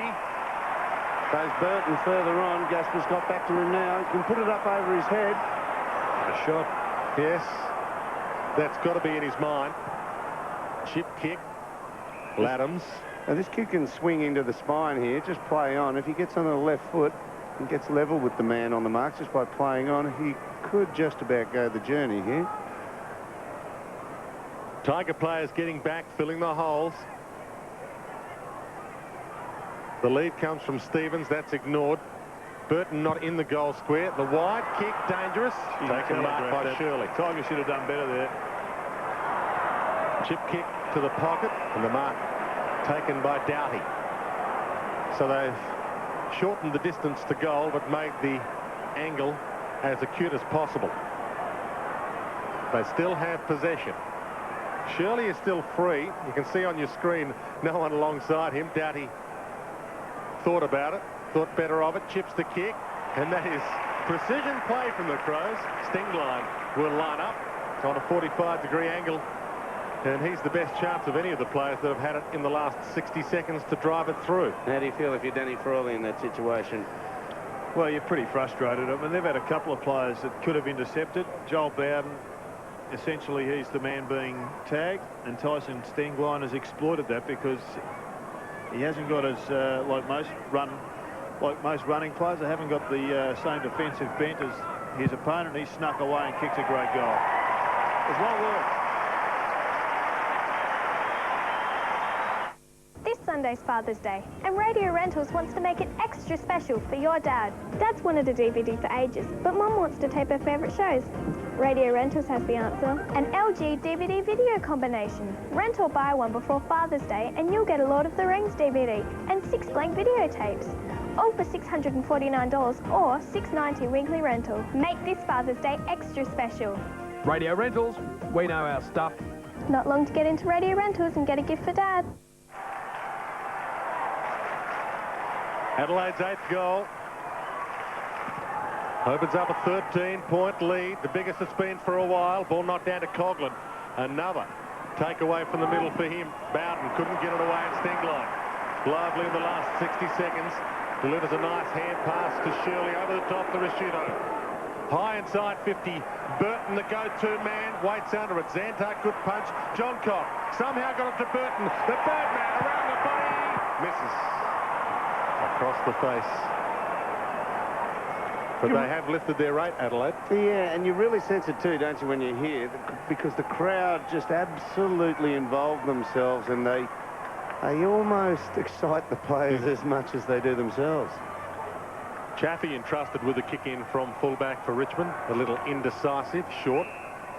Mark taken by Rogers under some pressure. Short pass from him. Mark taken by Tivendale. We're virtually halfway through this third term. 11 minutes on the clock. And 12 minutes to go. Ball wide. Hopkins. Nice juggling mark in the palm of his hand. Over the top to Zantuck. Possession, football down the wing. Zantuck's drop punt towards half forward. They've got the loose men. Good marks taken, but too far out to score, Coughlin. This is extraordinary for a team like Adelaide, which puts on pressure. They've had about 7 marks in a row. Richardson disposed of Smart legally according to the umpire, and Matthew Richardson a chance to kick goal number 3, kick 2 in the second term, and a little bit of jumper. Well, he's got a shot on goal now. Their last goal came at the 15-minute and 50-second mark of the second quarter. Improves the angle, drifts it from right to left, and Richardson has 3 in the Tigers. Back in town. It's beyond anything you've ever experienced. Gillette Series Arctic Ice Shave Gel. Ultra conditioners for an ultra smooth shave and an invigorating fragrance. Arctic Ice Shave Gel from Gillette. Paul Simpson didn't expect this. But what was totally unexpected... Good afternoon. Welcome to Amy. Oh, you're a real person. At Amy, you'll speak to a real person, not a computer.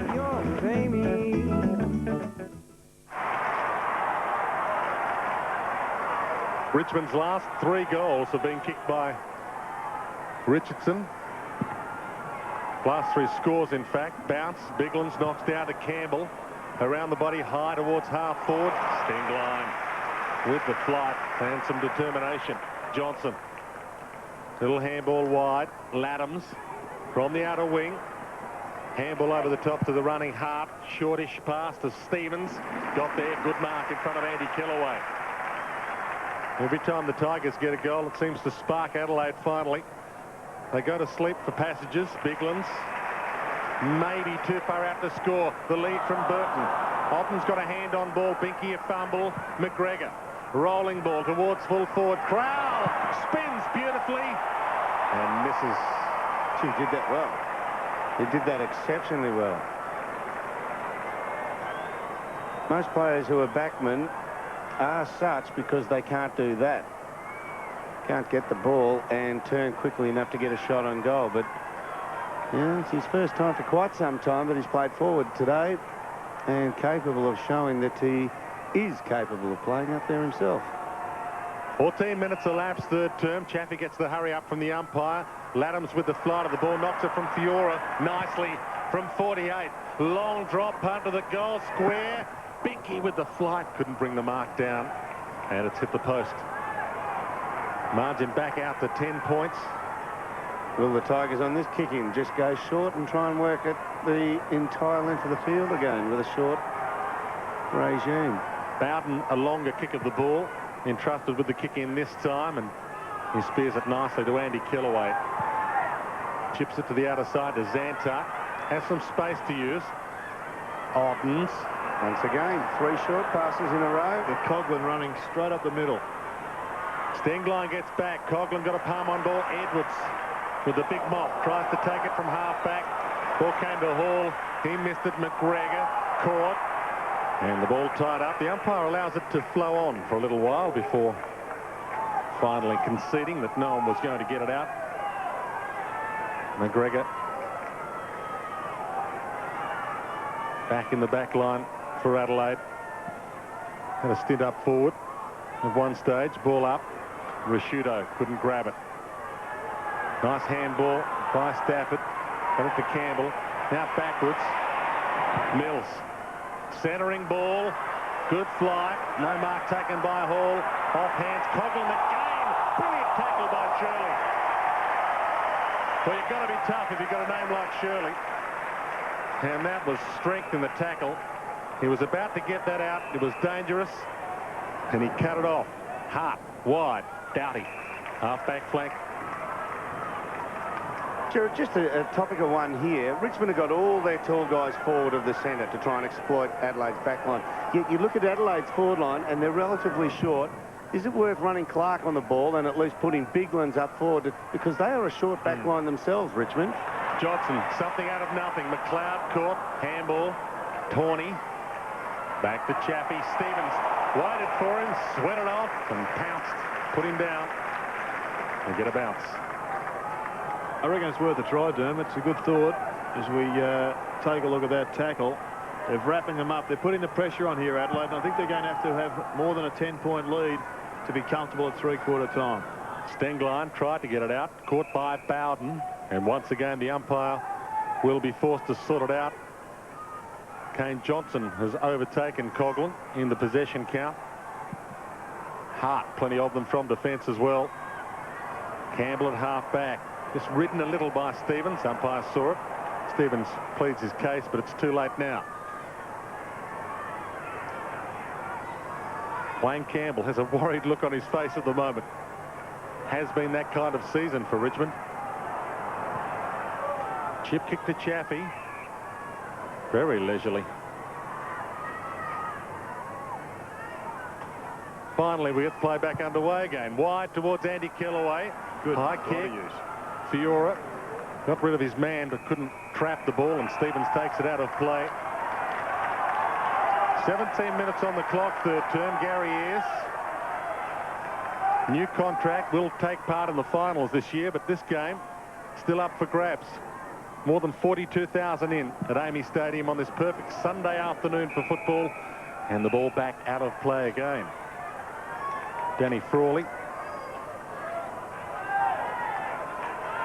Tony Jewell in the top right-hand corner. He went grey coaching Richmond a long time ago. Back into play. He's taking up kayaking, Tony Jewell, and he was telling me that his overuse has caused him to get osteitis pubis. And he's wrapped. Can you get it at that age? Burton to Johnson. Inside 52, Rashudo. Edged down to the ball by Tawney. Binky to McLeod. Kicks around the body. Not far enough around. Out of bounds on the full. That's his second out in the full from around the 40-metre mark when it's a shot on goal today. Good lead by Rashudo. We opened up the forward line by coming hard up the ground. Andy Kellaway wide. Marks taken by Tawney. And Mitho changing the ruck for Adelaide. You're not going to get big ones up forward, boys. He's off and Clark on. Tivendale kicks into the oncoming traffic. Johnson dives in. Tivendale makes amends to King. Nice handball to Stafford. Good movement this for the Tigers. Into space, Fiora. Likes to run. Uses the 15. Kicks. Richardson falls over. And the crowd enjoying it.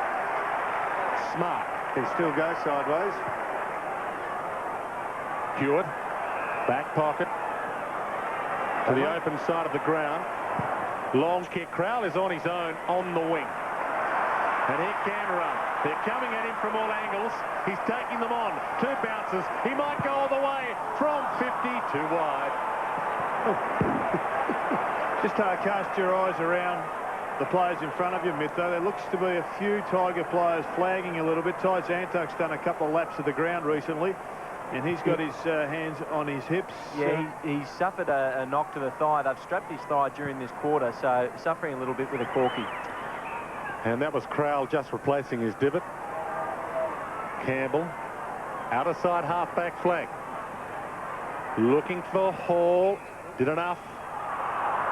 Put into the umpire. Not the crowd on the other, who at the moment with that great Aussie salute, those without caps shielding their eyes from the sun. Kick to half forward. Richardson, that's a brilliant mark. Dishes up the handball. Good movement again for the Tigers. Rogers on his old home ground. Kicks across the face. Out of bounds on the full. Well, it may be inaccurate, but I reckon if you take a look at a great grab, the Tigers have got the run at the moment. They're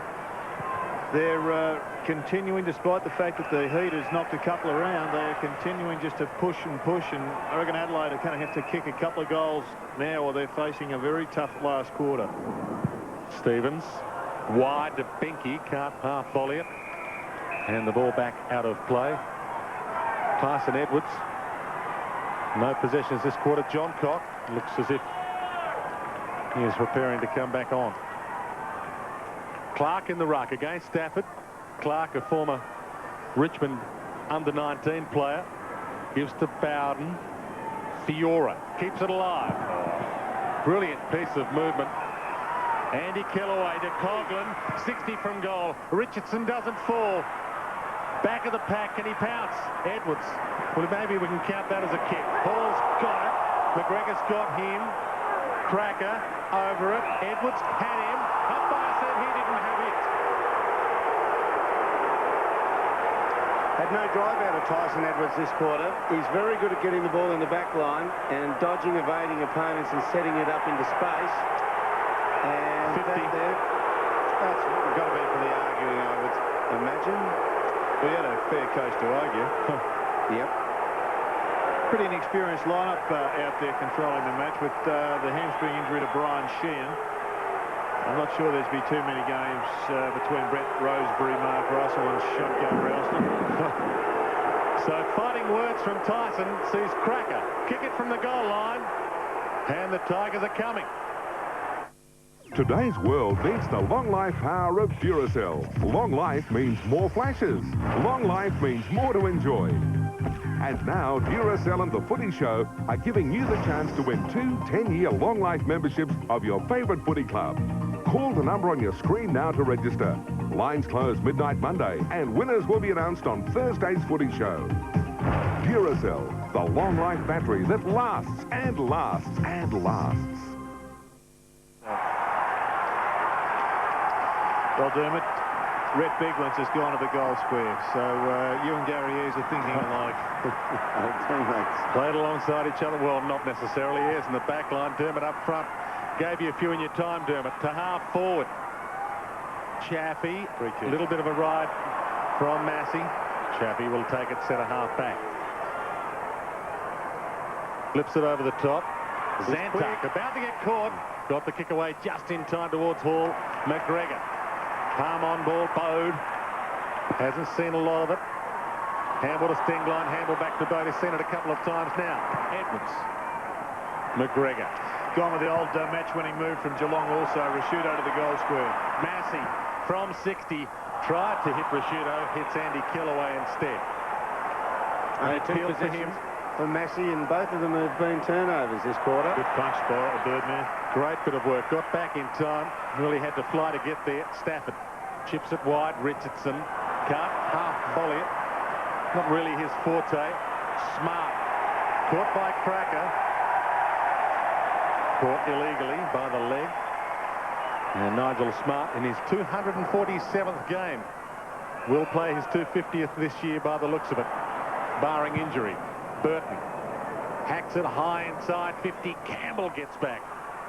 Didn't bring the mark down. That was, well, they call them crow throws, but Campbell's perfected it. Kick around the body towards full forward. Crowell, Zantuck, Tawney. Good bump by Tawney. Oh, Zantuck handballed the Crowell. Good tackle, Biglands. They wrap them up, don't they?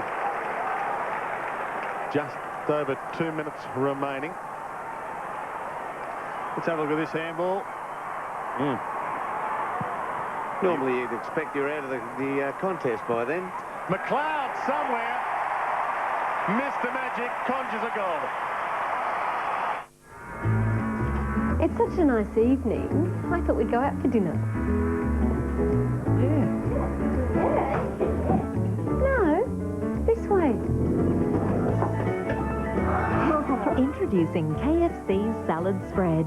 Juicy original recipe chicken, breast fillet crispy strips, coleslaw, lots of chips, and a fresh garden salad.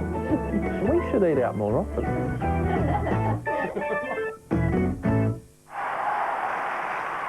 Andrew McLeod's 20th goal for season 2002. Can't win the Brownlow this year.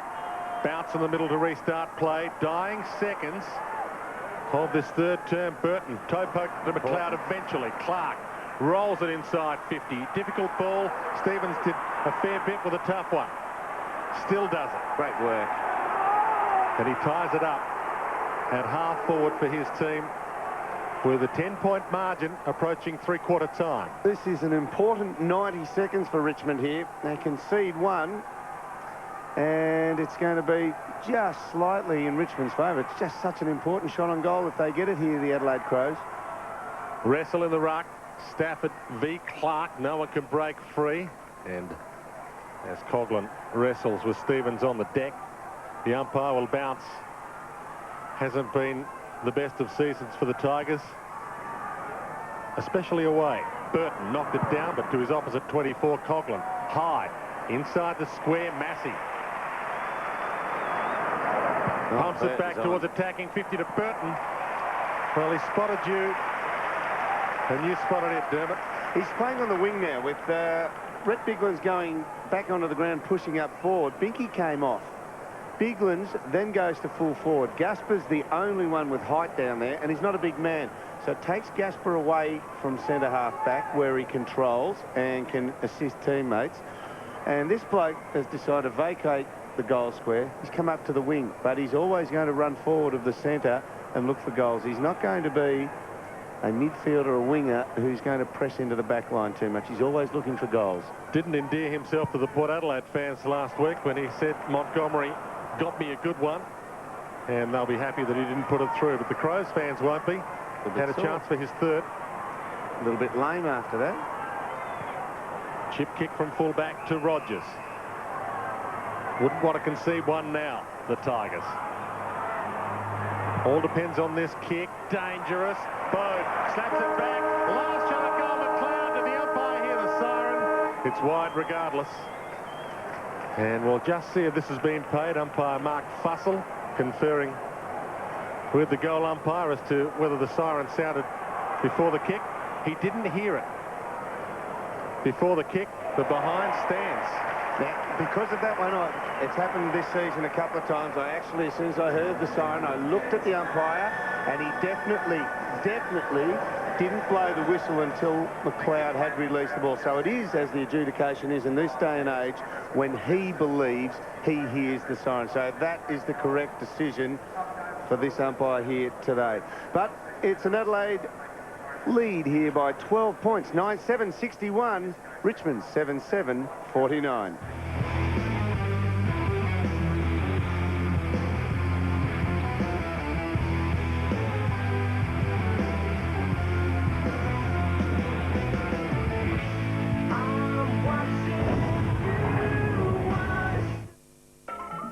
Tonight, a massive explosion and fire after a petrol tanker rollover in Sydney. And Leighton Hewitt warms up for the US Open with a little help from his friends.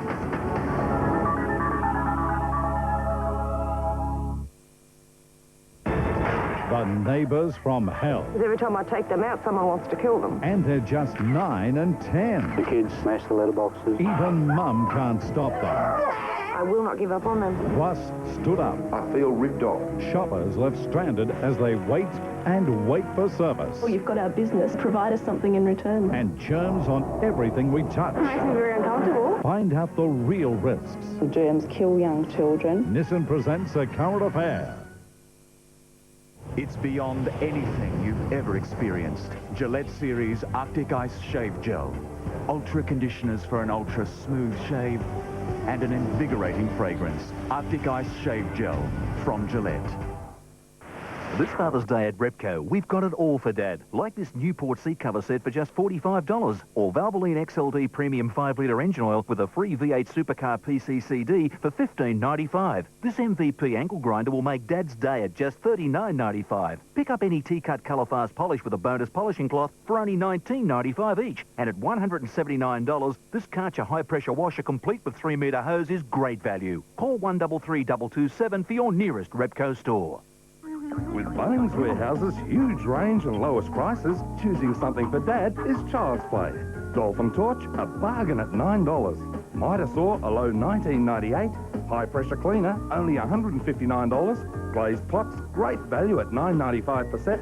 And Budget Seedlings, just $1.79 per punnet. We won't be beaten on price. And that's guaranteed. Bones Warehouse! Lowest prices are just the beginning. Go Harvey Norman and join in our 20-year celebrations. Hurry in for these and many more great outdoor furniture deals. The Sienna 7-piece outdoor setting features polished aluminium frames and a tempered glass tabletop at an incredible $699. Or the Bellevue 7-piece setting with hexagonal aluminium frame table and 6 high-backed cushion chairs available in a choice of colours for $999. And ask about the Harvey Norman price promise. Harvey Norman, 20 years and still going strong. Come to Harvey Norman, your true blue Aussie discounter. Everybody's talking about it. Statewide? Well, they don't charge any entry or exit fees. It's fantastic. Their low-cost income protection got me in. Statewide? They've got over 100,000 members, and they must be doing something right. Members get a lot more benefits than just great super. Well, I called and I got straight through to a real person. The people are really nice. Statewide Superannuation Trust. Your key to super you can trust. When you go to ADFA, you are joining the Defence Force, but it's not just the leadership training. I mean, I'm studying physics, and I've got friends studying IT and management and engineering. So in the end, we'll all have fully recognised civilian degrees. 5:30 weeknights, go on, give it a go. Here comes another catchphrase. Sit back at home, see it and say it. Oh, too clever. More players, more prizes, more puzzles on the all-new Burjo's catchphrase. 5:30 weeknights on 9. This AFL coverage proudly brought to you by Holden, Pizza Hut and the Navy, Army and Air Force. Army and Air Force.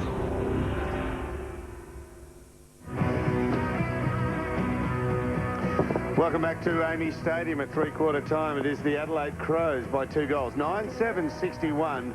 Lead Richmond 7-7-49, and just on the three-quarter time siren, Andy McLeod gathered the ball, and what we believe was a siren happened. Let's have a listen. You be the judge. You've already heard it, and he hasn't struck the ball. This is a look from the other angle. You see the umpire there running down the centre of the ground now. Watched him, as soon as I heard the siren, Dwayne, watched him, and he didn't get his hands up in the air until well after the siren, well after he'd kicked it, but it is still when the umpire believes he heard it. Anthony Mithen is with one of the greatest Tigers of all time, Dale Waitman. Yes, Dermot, we were just discussing that point. It sounded like the siren went down at boundary side, but 12 points is still in it, and you're going to the scoring end here, Dale. We are. It's a couple of goal breeze. We've just got to really move it like we did in the second quarter. Get it down quickly and fast enough to our big blokes, because they'll struggle against our tools, and as long as we get a few win out of the centre, move it on quickly, we're a real chance. Well, the tools don't get any shorter. Who do you think, who's your tip to be the match winner? Who's going to stand up now? I would hope the whole way then, but look, you probably need another Richo to kick a couple for us, and Ottens and Stafford. They're our main ones. Good on you. Thanks, Dale. Well done, Mitho. Stage is set for a massive final quarter here. Dwayne Russell. They suffered a 14-goal loss to Port Adelaide last time they were here. The Tigers had a chance to take something home this time. Stafford tries to take it out of the air. Tivendale went off the deck. McLeod. Oh, well done. Burton. Half forward, the kick travels over the head of Crowell. Past Stevens. Crowell first onto a toe, pokes it. Campbell, caught by Massey. Campbell brings it in. Umpire will sort it out. Well, at the way that McLeod chased that first ball out of the centre is anything to go on. He has just moved her in to overdrive. And a good tackle there from Chris Massey. No free kick given away. Turned the body. And wraps it up in a pressure area for Richmond. Bigland's still in the goal square as a full forward. Ball knocked down. Across the face, Laddams, taken by Zantuck. At full back for the Tigers. King. Spearing ball looking for Hall. Too far in front of him. Almost off his boot. Out of bounds on the full. Biglands believed it was. There's one for you. Match fact, Adelaide. When leading at three-quarter time. 13 wins, 1 loss. 2-goal lead here at the final change. And another match stat is the performance of Clinton King on Matthew Bode. He's done really well. Bode just 6 possessions, and Clinton King's kept him well down. And King kicked it towards the wing. Burton, Tivendale, boot too high. Shirley, boundary line. And it's out of play. Clinton King with his third club, the Swans and the Magpies, as Burton drops back into position, not playing up forward at the moment. Back into play, taken out of the air by Stengline. Johnson chips it towards Stevens. Ball knocked away, or arm knocked away by Andy Kellaway, and the umpire says it was a free because of that. I think he went for the arm first, got it, and that was the spoil, but then the second attempt got high over the shoulder. Rhett Bigland's putting a big screen on for his co-forward upstairs. Burton.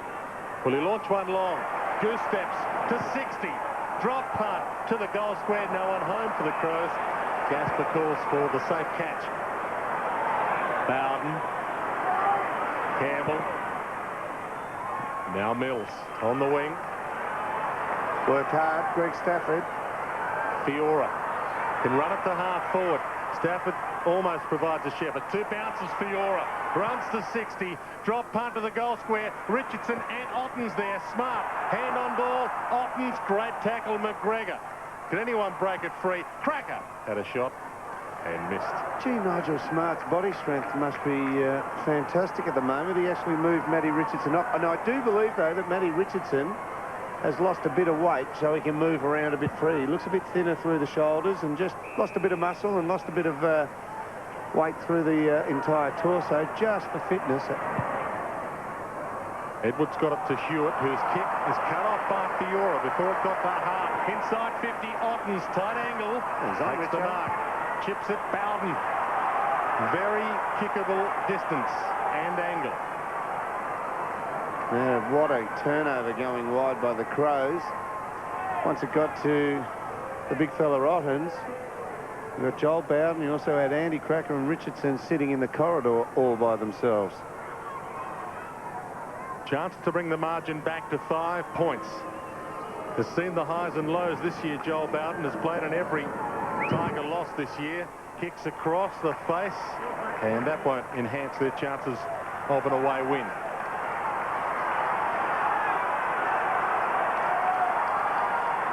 Crowd finding voice. Hart finds the ball from the crowd. They'll definitely come out this side. They've got all the numbers out here, only 2 the other side. Good kick in the end. Just drifted on the breeze to Smart before Richardson could close him down. Another good afternoon, Nigel Smart. Richardson's kicked 3. All depends what Richardson does in the next 20-odd minutes as to who wins that one-on-one. McGregor caught by Richardson. Kicks to Bode. Takes the mark. Hands off to Johnson. Open forward line for Adelaide. The lead come for a shootout. Can't get there to mark. Ball bounces unkindly. Biglands, big push. Runs in. Biglands, goal.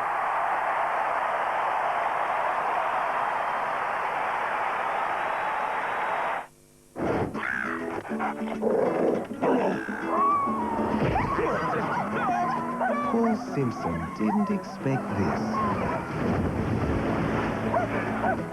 Okay. But what happened next was totally unexpected. Don't worry, we'll sort it out. Only Amy gives you your own personal client manager who'll look after your claim and all your repairs from start to finish. Lucky yours, Amy. Has been pretty reliable for almost a goal a game this year. Red Biglands has kicked 10. Bounce. Laddams. Bowden. Fiora. Handball free. Coughlin. Long kick. Richardson lurking. Flies. Good play. Smart knocked it away. Cracker. Well tied up by Tyson Edwards. Ball flies free to Bode. Now Stevens on the wing. Open forward line still for Adelaide. Stevens drop punts inside 50. Little push on Rashudo. He might get it regardless. 50 from goal. Kept it alive for a second. Ball out of play in front of he and Tawney. Tawney, who played for South Adelaide for quite a while. Kane Johnson just getting so much of the footy. I think Colgan needs to put a leg rope on him at the moment. He's had 24 possessions and a few in this opening minutes of the last. Wrestling the ruck before the ball fell to Rogers. Kicks to the wing, rolling ball. Umpire could have allowed Andy Kellaway to run onto it, but free kick behind play. In fact, it's not Colgan, it looks like Tivendale. Little push on Mills, who spears the ball short. Still on the wing, Coughlin. Another possession. High kick towards Kellaway at half forward. Andy flies, can't mark Bode. Getting a bit of it now. What was it? Too wide. Free kick to the Tigers. Playing to try and get something out of this season. That's all gone awry for them. Kick to half forward after such a good year last year, the Tigers. Bode, another possession for him. Laddams on the boundary line, on defensive 50. It's all Tigers on the wing. Mark taken by Zantuck. Andy Kellaway. Only possessions on the wing at the moment for the Tigers. And they get one inside 50. Campbell pumps it high. Cracker, the only man standing under it. You've got to go. Yeah, they didn't go for it, and Edwards took it easily. I suppose when you've got four blokes up there, 6'6" and over, you just expect them to get on the end of the ball that high. Clinton King may need a change because Bode is just running rampant now, and he's got 4 possessions in 4 minutes. Massey from half back. Little handball over the top. Hewitt back to Massey. Long kick. Hart's all the way down at half forward. Crowds inside 50 calling for it. Looking for options, those darting eyes. Back here. Chips it inside 50 to Biglands. Andrew Cracker paying the price, Dermot, coming from the ground. He had to go for it. Regardless of how big the blokes are around you in the forward line, sometimes you just got to sum it up and know that it's your turn. Important kick for Adelaide. Biglands from the pocket. Brings it back a little. Not enough. There was a fair bit of Patrick Swayze in, isn't it? Jared reckons he's his double. That close up of him. I reckon it's him. I saw him at Bell's Beach a couple of weeks ago. Patrick Swayze? No. Brett Biglands. How did you know? I asked him. He said, no, the original's better. Rogers receives the kick in. Wide over the head of Chappie. Burton. Clean bowled by it. Ball out of play.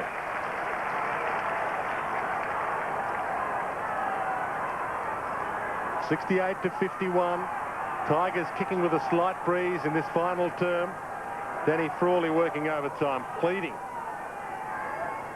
Clark doing the ruck work against Stafford.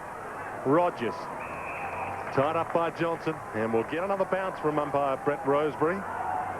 Rogers getting to his feet, also played for South Adelaide during his time in South Australia. Bounce on the wing. Who'll get the important takeaway? It'll be Stingline. High, wobbly kick inside 50. Crowell plucked it from over the top of Zantuck. Well, the list up there, you just saw the stretch. You called it plucked it over the top. Crowell, 189 centimetres. And Ty Zantuck is 186 centimetres. But Would hazard a guess that they've measured Zantuck in the long stops. 3 centimetre difference, but it looks a whole lot more when they stand shoulder to shoulder. Crows currently hold the equal largest lead of the game so far. We've played 10 minutes now. Final term. 17-point margin extended to 23. Fowl has 3. Dad has given me the opportunity to travel to Vietnam on a battlefield study tour of Australian war sites. Everywhere we went, there was a new experience, a new story. It's just brought everything into focus. I came back thinking I'm really a part of something big here, and I'm really proud to be a part of it.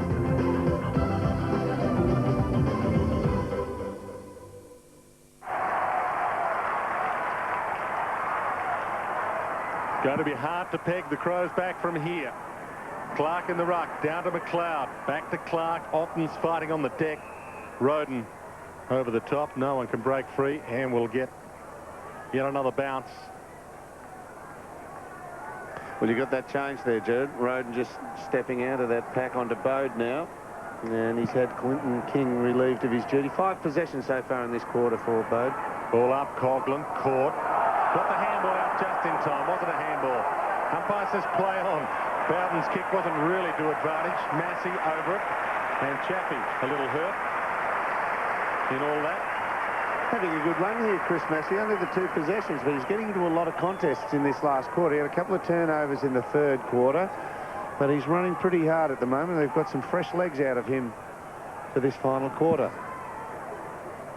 Burton flies over the top of the pack, knocks it towards Laddams.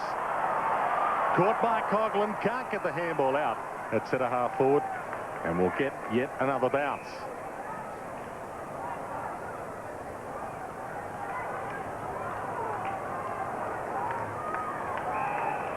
Chappie hurt, awkward fall. Centre half forward for Adelaide. Stenglein dumps it inside 50. Stevens tied up by Andy Kellaway, and the umpire will be forced to do it all again, this time a little closer to Adelaide's goal. Move being made. Chappie coming to the bench. He'll be replaced by Leon Cameron, who hasn't seen a lot of game time this afternoon. Clark doing the ruck work over the top. Stenglein knocked it down.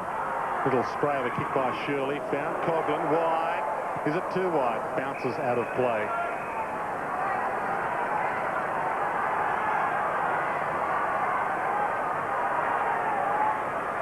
There's another angle of it going down, landing on his rear end. That would have hurt. Clark, front spot. Ottens goes back towards the boundary line. Stenglein can't keep it in. Bowden assists him how to play.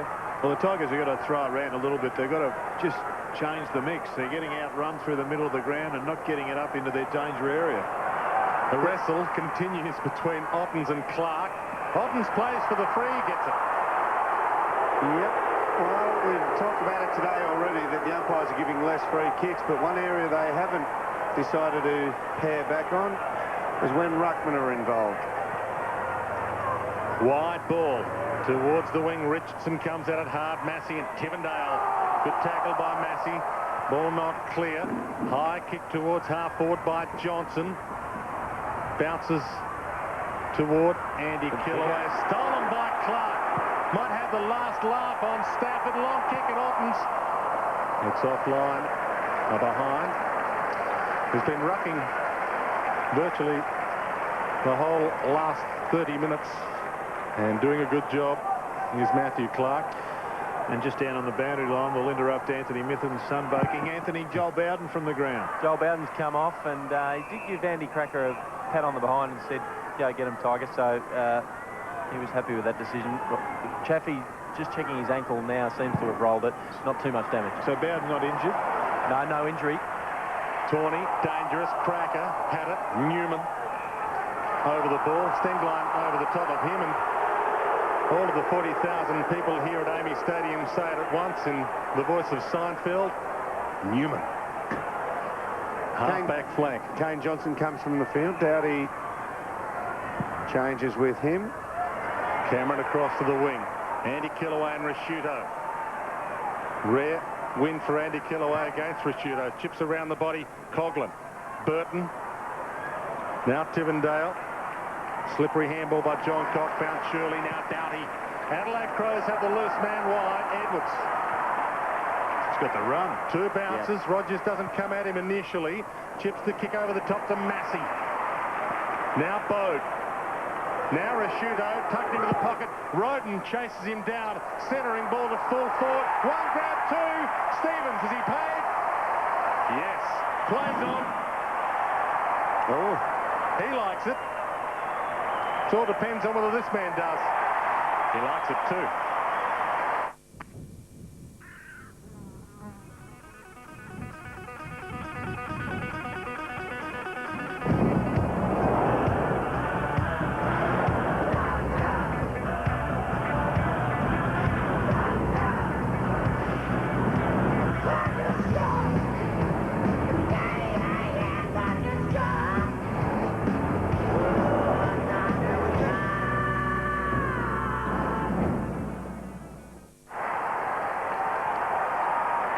First goal of the afternoon for Mark Stevens, and the lead out to 30 points and beyond the Tigers now, you would think. We've played 16 minutes. Bode. Stengline around the body. Inside 50, Crowell was there, couldn't trap it. Stevens again. Got it out somehow, but to Rogers. Leon Cameron. Spearing ball. He'll be hoping for the boundary line. He finds it. You have a look at the stats in the midfield for this last quarter. Handballs, Richmond 5, which means they aren't getting much run past their teammates, and Adelaide 14. So plenty of run there through the midfield. Another handball and handball received. Stengline, Doughty, Shirley. Laddams couldn't get a possession in that little string, and the boundary umpire will be forced to do his job again. Coughlin's still on top for the Tigers, but plenty of Crows amongst it as well. Doughty, tackled by Campbell. Campbell having a word.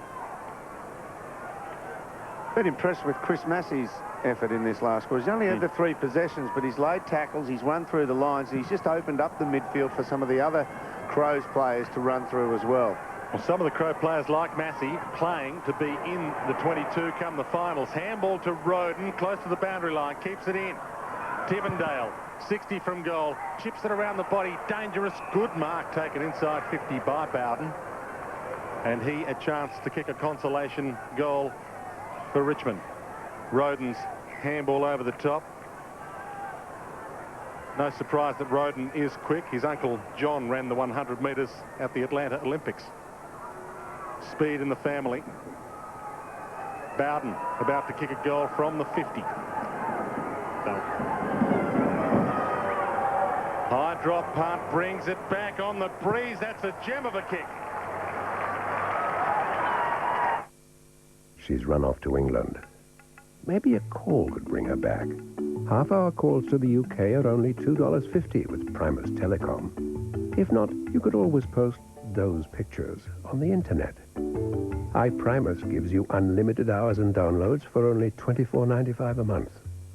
Call Primus Telecom on 1300 85 0000. Primus Telecom, delivering the real value of communication. 4 goals, 6.5 minutes is the equation. Clark in the ruck. Jumps in hard at Ottens. Hall did well to get it out to Roden, and he uses some speed. Kicks inside 50, Richardson. Good hands. Good hands. Has kicked 3 goals. We talked about who has won that one-on-one battle a little earlier on in the match. If he makes it 4, he's had a good afternoon, but at the same time, he was the only man perhaps that could have been the difference for Richmond between a loss and a win. 8 marks for the game. From 50, low trajectory drop punt. Only a behind. Yeah, it's an interesting one, that duel, isn't it? 8 marks to Matty Richardson, 10 disposals, 8 of them have been kicks, yet Nigel Smart, 5 marks, 7 disposals, has played him pretty smart, as his name suggests. Beautiful. Laddams. Didn't realise what I said. To Doughty. Yeah, but it sounded nice. Doughty chips it dangerously to Bode, takes it at half-back. He's kicked 3 goals, 3, Richardson, so had that been 5-goal-1, would have almost won the battle, and Richmond would be a chance of winning this game. Laddams on the wing. They are 4 goals from the lead, the Tigers, and we've just ticked into time on final term. Crowell gets there just in time. Laddams back to Crowell, perhaps? No? He's pushed as he kicked. Clark can't get there quickly enough to stop it from being out of bounds on the full. And it'll be a free kick to the Tigers. Hall to take it at half-back flank. Andrew McLeod hasn't had one of his better afternoons. Likes to save himself up for September, though. A couple of Norm Smith medals to prove that. I think they'd be thrilled with Kane Johnson's form today, though. Without Bickley, who's been a dynamo for them this season, and Simon Goodwin also, who's been in terrific form as well, particularly in the second half of the season.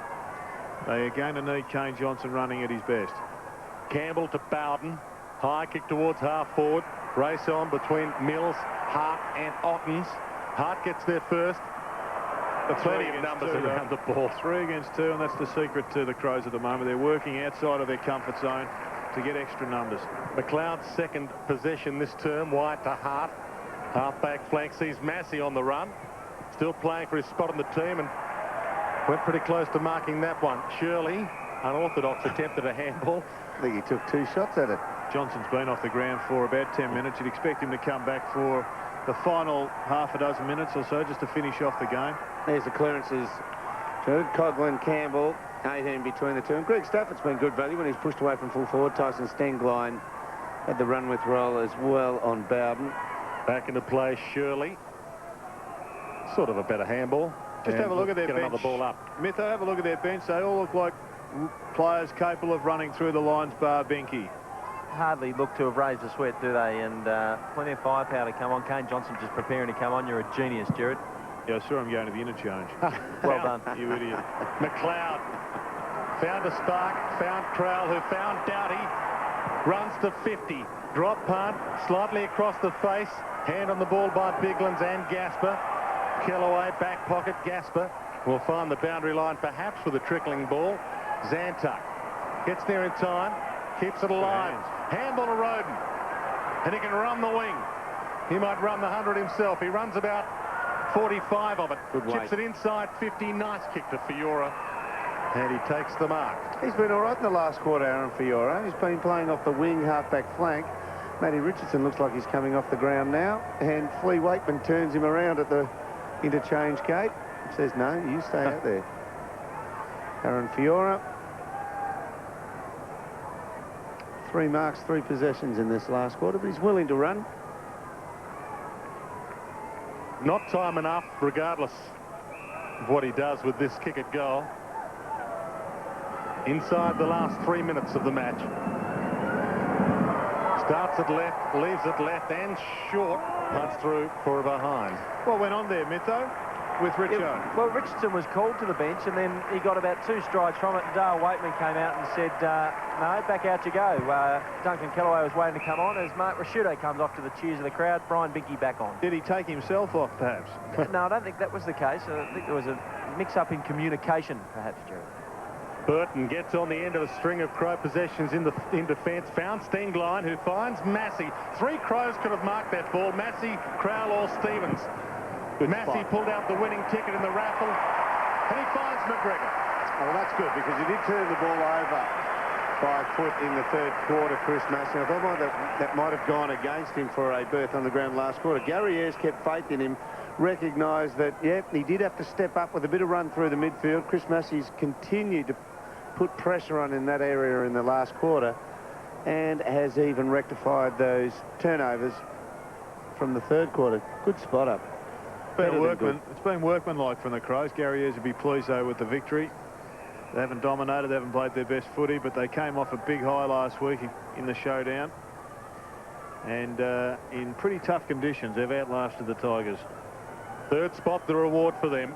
Heading into the finals, McGregor. Drop punt, not bad off the boot, brings it back.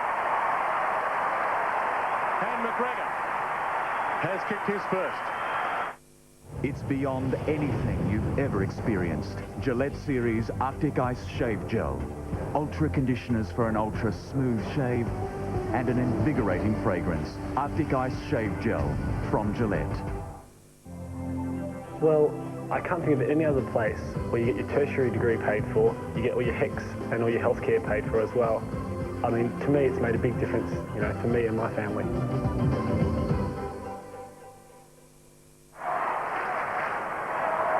Got to wonder if Port Adelaide finish top at the end of the home and away season by beating Brisbane next week, whether it will be better for Adelaide to finish fourth and play Port Adelaide at home in the first final rather than go to Brisbane. Chip kick wide to Campbell, wider to Bowden, takes the mark. Well, I know one thing, if Alan Fells buys into the preliminary final debate and changes the AFL's rule, it's going to be one of the biggest stories in Adelaide for a long time, and a huge story in Melbourne, of course. Burton from half back, saw the boundary line, didn't want it. Chips it around the body, Crowell, protected by McLeod, who said, yours, take it. Johnson had a pretty good 100th game, Kane Johnson. Stingline gave to Laddams, long and wide to Stevens. They've got to spark up the Crows again late in this game toward the goal square. Binky was there, Biglands was there, beaten for it by Gasper. Wide from him, Zantuck. Most players warm up with music pre-game. Zantuck likes to listen to Rodney Rood. He won't be laughing at the scoreboard at the moment. Kicks to half forward. Richardson handles to Tivendale. He can run and kick it all the way. Drop punt from 40. That's a celebration of sorts.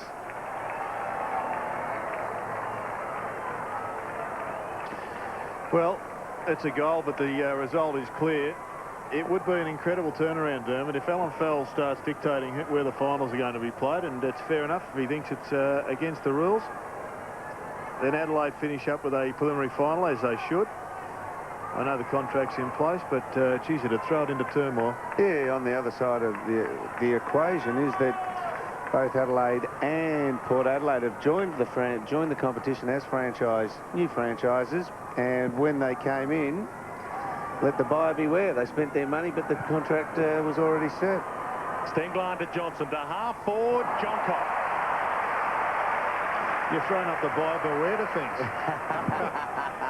Johncock to full forward, under it, Biglands, big punch out of play, and will get a ball in the dying seconds. I don't think that defence will go very far this side of the border. I can see KG down the road there. He's nodding his head, thumbs down. McLeod having a sit on the bench and talk about how good a player he has been as the final siren sounds. How good a player would he go down in history as being if he wins the third Norm Smith medal? They are a big chance, the Adelaide Crows. They have proven their dominance over Richmond this afternoon with a big win. 13-9-87 to Richmond 9-11-65. 22-point win there for the Adelaide Crows. They notch up their 14th win of the season. Matty Richardson there on screen. Had a serviceable day for his Tigers. 3 goals, 3, and as you made mention, had it been 5-1 or 6 straight even, the result could have been markedly different. Chris Massey came very good in the last quarter there. And Nigel Smart, he had the job on Matty Richardson today from go to woe. And just slightly under a break even. So Kane Johnson, a wonderful game for the Adelaide Crows, but they've had the 22-point win here, the Adelaide Crows. Pretty happy campers. I reckon they'd be delighted that Mark Rasciuto got through as well. Missed last week with a bit of a hamstring strain. There was a query on whether or not it was too early to bring him back, but he did that, and he's put in a pretty good performance, and he'll be getting himself ready for the finals. But let's go down to the ground. Anthony Mithen. Yes, we just wanted over to the camera. Kane, congratulations on your game. You had to stand up today with Bickley and Goodwin missing. Yeah, like we're 50 players in midfield with them 2 out, so there's probably me, Rue, and couple of younger blokes had to stand up, and I thought we did that today.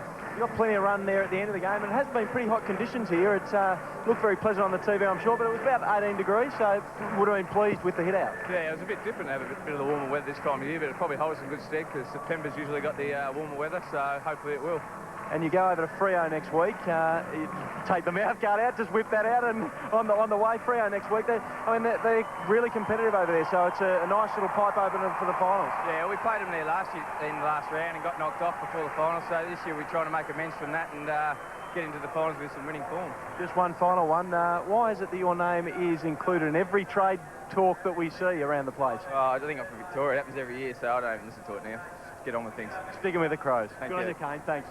Good on you, Mitho. And Kane Johnson there fearing Anthony Mithon's reputation as a pugilist of sorts, and then realised he wasn't all that fearsome when he got up close. But 27 possessions there to Kane Johnson and his team. A 22-point win. Gary Ayres would be a happier man than he would have been at three-quarter time, most would feel. The Tigers are off the ground, and the Crows are very happy. 22-point win to the Crows here at Amy Stadium.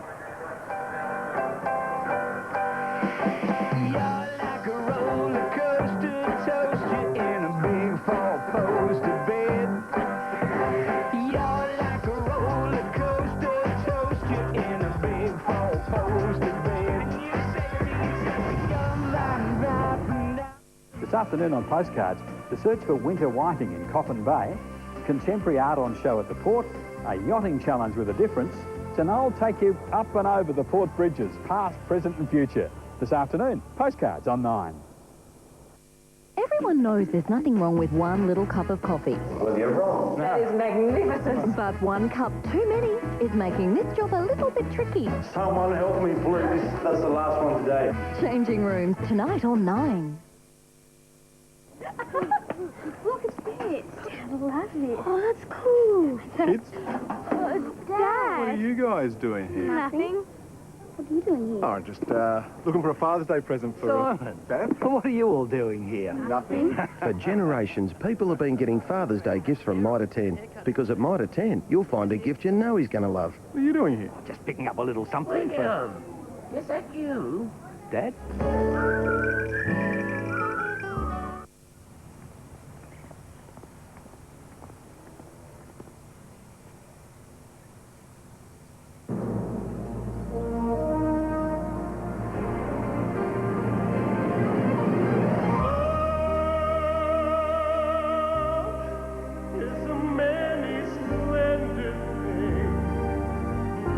Found a house and lost your heart?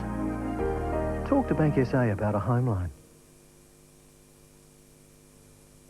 Fellini's have always been known for their great wood oven pizzas, pasta and other superb cuisine. And the best venue for your next function is Fellini's upstairs. Fellini's function room is ideal for weddings, conferences, that special dinner. Whatever the reason, celebrate at Fellini's, O'Connell Street, North Adelaide.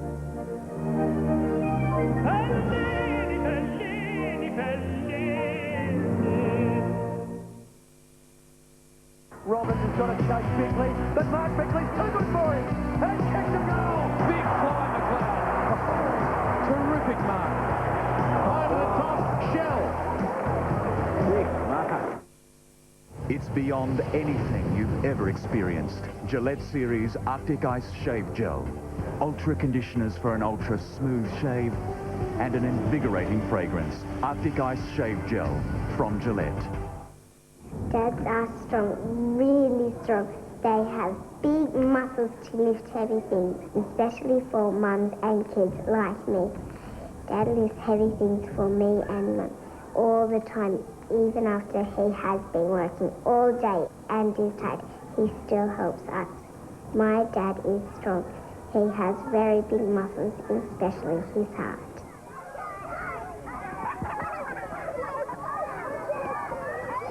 Ever wondered how the other half live? Or what's behind those gates? Next Sunday, Australia's most breathtaking homes open for your inspection. from the palatial This house is among the most lavish. to the intriguing, Where do you put a pool when the building site is a sheer cliff face? a rare look at the addresses you've only dreamed of. Perfect for Sunday night at the movies. Deborah Hutton presents the series premiere of Location's Amazing Homes, next Sunday on Channel 9.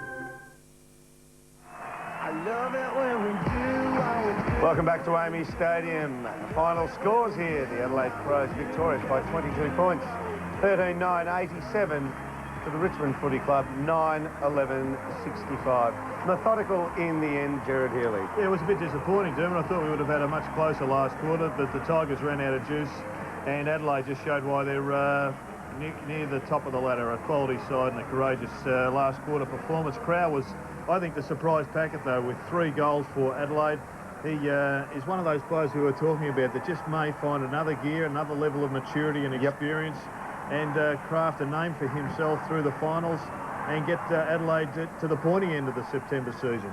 Yeah, well, there they are, the Crows. Andy Crow will have a look at him in a second with a little bit of footage. That's the highlights off the team as they come off the ground there. Okay, well, let's have a look at Crow because he was started up forward. He's been back all year, Jared. He has. From what I understand, he's certainly been back there, Dermot, but he's a great kick. Have a look at that. That's from just inside the 50. He's a big guy. Look at the arms. Plenty of muscle definition there. He's solid, and he can take a grab. Pretty courageous as well. He's actually really quick. Yep, he's got all. He's got everything you need to be a very damaging third tall in that goal square. And when you've got Birdman who can go into the middle, and you've got Crowell who can play middle or defence, you know, they've got good flexibility here. Rashudo's another one. There's the Specky we're talking about. He's got lots of talent. Absolutely. Listed at 189 centimetres. And you may have mentioned, there he is, 100 games, Kane Johnson. He made a beauty too, didn't he? Yeah, interrupt myself to go straight to that one. And the crowd hanging around to see him. He is a Victorian by birth, but surely they accept him as one of their own over here now. He's played his whole career with the Adelaide Crows, and he turned on a blinder today, 27 possessions. It's a pretty handy 100 games. He's taken 7 years to get there, so he's had 40-odd with injury, perhaps a few more, because he's played in a lot of finals. But I mean, what more can a young man want? Comes to Adelaide, gets coached by Malcolm Blythe, picks up 2 grand final medals, premiership medals, and now he's just coming into his own. His next 100 should be outstanding, and whilst there is talk of him being traded, and evidently got perhaps close last year with Richmond, you just can't imagine the Crows letting him go. A 6'1", 6'2" midfielder, can run like the wind, got good skills, and I would think over the next few years about to produce his very best footy. Absolutely. I mean, a player of that kind of value. I know you've got to give away something to get something of value in this day and age, in this era. But gee, when they're that age, that experience, and their bodies hanging together that much, why would you let that go? We're having a look at the live shots in the Adelaide Crows.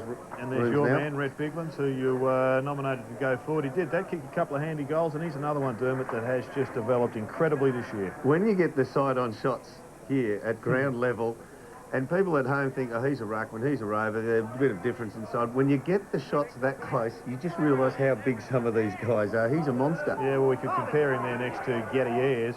And not only is he well, Gary's a big man. Yeah, Gary's 6'2", and Rhett Bigland dwarfs him.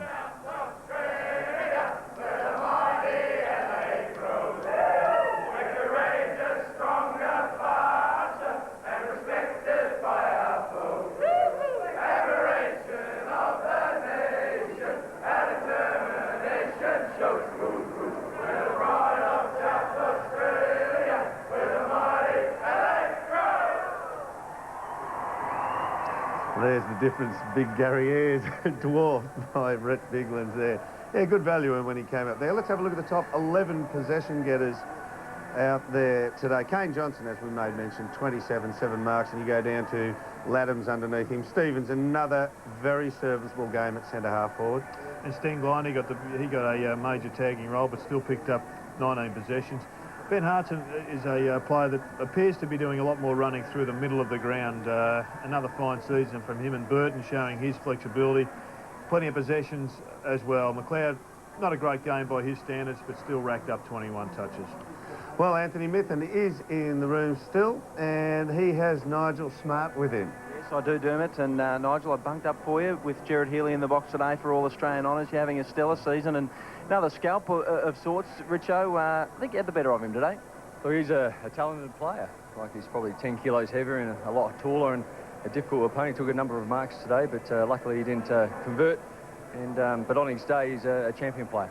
Real sniff of finals in the air. The weather sort of suited, and it was a hard, fast track.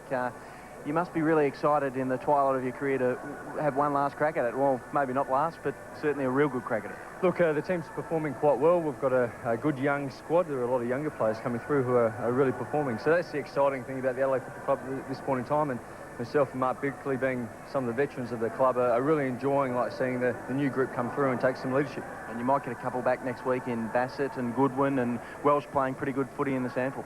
Yeah, we haven't got too many injuries, unfortunately, for Mark being out for 5 games. That's disappointing, but we've got some players coming back that will strengthen the side. So we've got a tough game next week against Freo. Good on you, Nigel. Thanks for joining us. Very low-key in the rooms down here, Derm, I can assure you. Good on you, Mitho, there. Yeah, I think they might have had just a bit of a break even against Matty Richardson, those two, which is a win for the team. Had to keep him under wraps, couldn't let him be the match winner. Let's have a look how Richo performed against Smarty. Well, there's a space in front that exposed Smart a couple of times, but it took the Tigers to get the ball in there quickly to expose him. Yeah, 3 goals through to Matty Richardson. As I said, Nigel Smart had, well, predetermined how he was going to play Matty Richardson, played him from behind. Imperative that he didn't let Richo get goal side of him, because he does take contested marks close to goal in the one-on-one situation, and they're easy shots. So if he could push him up outside 50, keep him in front of him, and hopefully he was going to kick everything from about 50 up. That's that one where I say he gets one-on-one, and he's just so damaging close to goal if he can stand side on. Well, that's why he was trying to play him from behind, because he was going to get bustled out with Richo's extra size and strength. Speaking of extra size and strength, Mark Rasciuto is speaking to Anthony Mithen. It's the Monaro. Mark Bickley calls you. We've pulled you out of the cool down. I don't think you'll mind that too much. Well done today. You had a heavy workload in there with Kane Johnson with a couple of midfielders missing. Yeah, it was. And we knew Richmond would be good today. They were obviously finished 3rd last year when they had a good side in, and today they did as well. So they played pretty well and made us earn it, and it was a good win in the end. We shored up 3rd spot on the ladder. What are the sentiments having a look next week at Port Adelaide versus Brisbane? You'd like them to get rolled, wouldn't you, and play them in the first final? Yeah, it'd be good to play a game at home for sure in the finals, and we're looking forward to playing them next time after them beating us last week and winning the last 5. So we'll probably run into them at some stage, but we need to make sure we go over and beat Freo next week. Last year we took it a bit easy over there and didn't help us going into the final, so we need a good one next week as well. I know players don't like to compare sides and eras, but it's a very even side, this one, and compares probably pretty favourably to the 2 premiership sides. Yeah, we've got our second-tier players have really stood up this year, and that's been the big difference between this year and the previous years. You need that. Good sides had it. Essendon's had it for the last few years, where you know, if they tag a couple of your better players, you got guys underneath just stand up and take those spots. And Laddams and Bode and Johncock and McGregor, and there's plenty of them that just standing up this year and playing some really good footy for us and making it hard for the opposition sides to nullify us. Everything going so well. Gary Ayres' extra extension of his contract must have been well received by the players as well. Yeah, I think Gary played it pretty well. I think he was holding out all year until we won a few more games, so he had a bit more bargaining power, and I don't think the club wanted to sign him ages ago, but he just wanted to hold out, so he's done pretty well out of that, and the players are wrapped, and Azzy's wrapped, and the club's happy, so yeah, all's well heading into the finals. Good luck in the West next week, and more importantly in the finals, Ruth. Thanks for joining us. Thanks, mate. Mark Rasciuto in the rooms with Anthony Mithen, and only talking to him so he could get out of the warm down. But Dermot, here's your votes. Yeah, I went for Kane Johnson. I thought he was superb. They probably gave him one extra one for being a 100-game player and doing so well on the occasion. Coghlan was fantastic. Plenty of clearances for the Tigers. Hart just continually ran through the middle and stopped his man. He had a couple of opponents who had no effect on the game, but he was a great link man. And Laddams knocked up mid-20s in possessions off his wing. He was very, very damaging. There they are, the Adelaide Crows, 22-point winners today, and the Roo sneaks back in for the end of the warm down. We'll be back to finally wrap up after the break.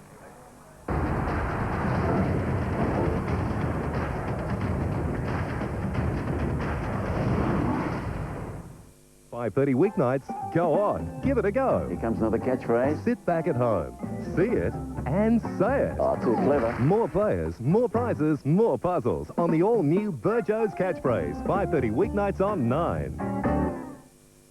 Is this AFL's hottest guy? Your phone. Put in 4,708. League's ultimate foolproof win. It cost you $2,000 to do it. The Footy Show Live. You are so good looking. Special time 9:20 Thursday following the swimming. Show your true colours and get back to local footy. Go Westies! Canary legs! The Double Blues! Come on, Magpies! Bulldogs! Eagles! Go you doggies! Go Panthers! Come on, Sam! Come on, you Maggies! Go the Tigers! Go the Bloods! Go South! Go Roosters! Go Westies! Go Roosters! Go Tigers! Go your red legs! Show your true colours! The most eagerly awaited Scottish event of the year, the world-famous Pipes and Drums of the Royal Scots Dragoon Guards, on their first ever Australian national tour, live in concert. A celebration of Scotland's greatest music, featuring an all-star Scottish cast. Don't miss this once-in-a-lifetime opportunity to see one of Scotland's greatest military bands, the Pipes and Drums of the Royal Scots Dragoon Guards. Book now.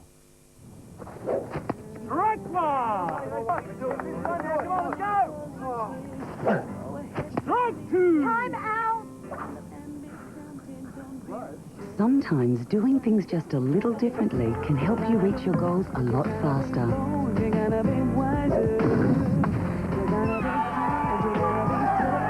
To see how our advisors can help make a real difference to your investments, call into any Westpac branch or visit our website. Music for Dreaming, a new CD especially created to calm and settle your baby. Researched and recommended by Australia's leading maternity hospitals. Backed by experts. Music for Dreaming is really effective in calming our most unsettled babies.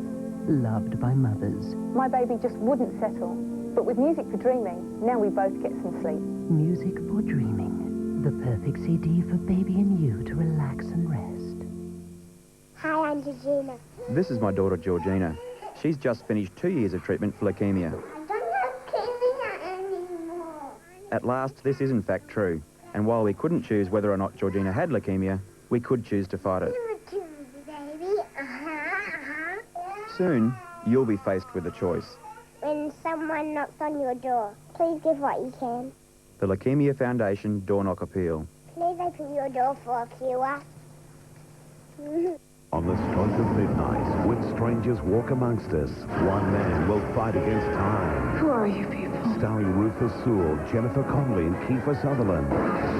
Dance City premieres Wednesday on 9.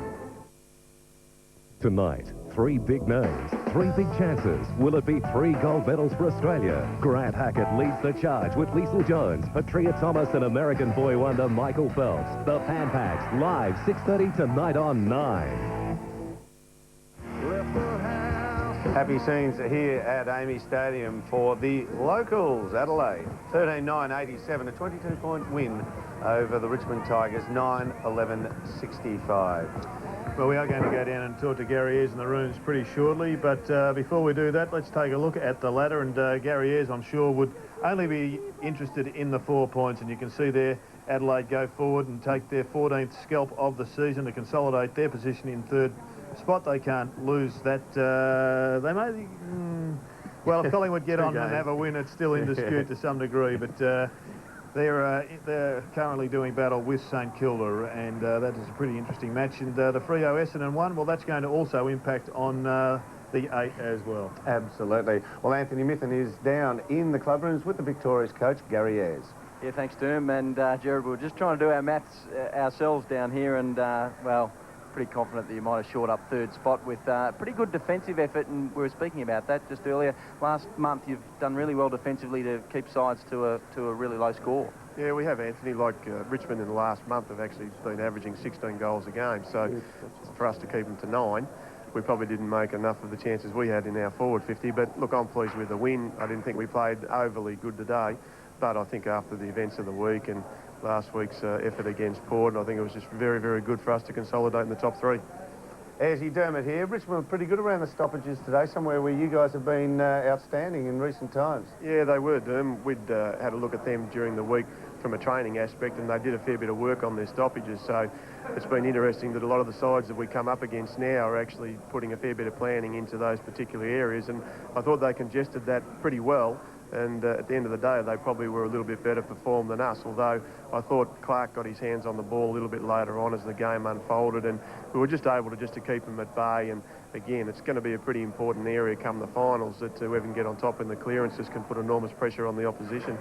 Azzy, we've got to let you go. We're just about out of time. Thanks for talking us, mate, and good luck in the finals. Thanks.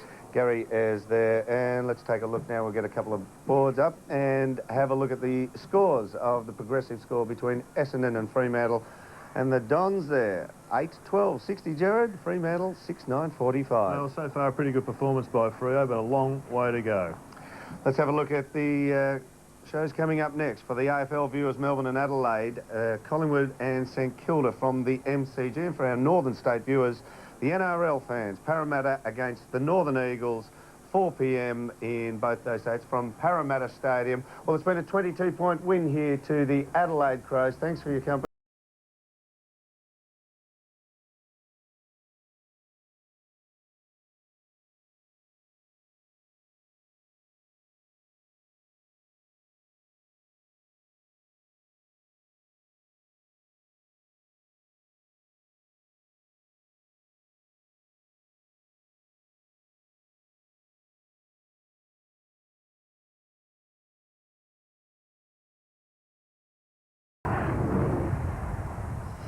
AFL Premiership Season 2002, brought to you by its premier partner, Carlton and United Breweries. And our telecast sponsors, Holden, Duracell, Amy, Pizza Hut, Primus Telecom, delivering the real value of communication, and the Navy, Army and Air Force. Coming September 2 on 9. What company is this? Experience an unparalleled television event, unlike anything you've ever seen. These men have been through the toughest training the Army has to offer. Hooray! From Academy Award winners Tom Hanks and Steven Spielberg comes an epic saga of conflict, courage, and sacrifice. I lost a man today. I'm even old enough to buy a beer. And a fight against tyranny that will live forever. I'm ready to face that, and every one of us had better be too. The award-winning story based on actual events. Just weapons and ammo. Let's go! Get out of there! Civilized place for civilized men. Band of Brothers, premiere September 2 on 9. Hey, kids. I want to be number one. Be the best player of all time. So you want to be the best in the world? That's right. Find out how. 60 Minutes, next Sunday. You told me to do that, didn't you? Tonight at 6:30, live swimming action followed by changing rooms. Then at 9:30, the legend that shocked the world, the premiere of the Blair Witch Project.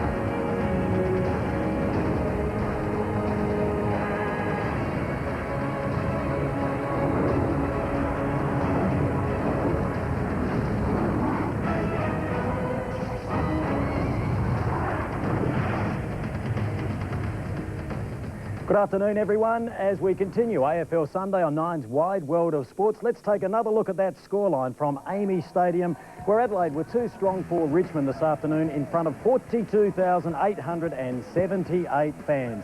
And we always thought it was going to be a fairly tight game. There was only 3 points in it at half-time. The margin eked out a little further in favour of Adelaide at three-quarter time. And at the end of the day, Adelaide too strong, getting up by 22 points. So that is a very good win in front of 42,878 fans. Now, just a reminder, stay with us for National 9 News tonight at 6 o'clock. We will be crossing live to Hamish Arthur at Amy Stadium, where we are hopeful of announcing the signing of Wayne Carey. So join us at 6 o'clock for that live cross. Now, let's take a look at other matches that were played. And, of course, last night, Port Adelaide took on a desperate West Coast Eagles at Subiaco, a very wet and windy Subiaco. And, well, Port Adelaide, they stamped their authority on the game in the first term, and then they just continued on to eventually win by 38 points. They are a very convincing outfit and a very good team, Port Adelaide. Let's look at the other matches from round 21, a number of upsets. The Kangaroos, how courageous are they? They got up by 15 points over Hawthorn. Brisbane gave Geelong an absolute flogging. They are really struggling, and that game was played at Skilled Stadium. Sydney, in a huge upset when Melbourne had everything to play for, ended up getting up by 68 points. And Carlton upset the Bulldogs by 2 points in an absolute thriller. Now, talking of thrillers, what about next week at Amy Stadium on Saturday afternoon? At 2:10, Port Adelaide take on Brisbane. It is the battle for top spot. We are going to have a rare treat of talent before us.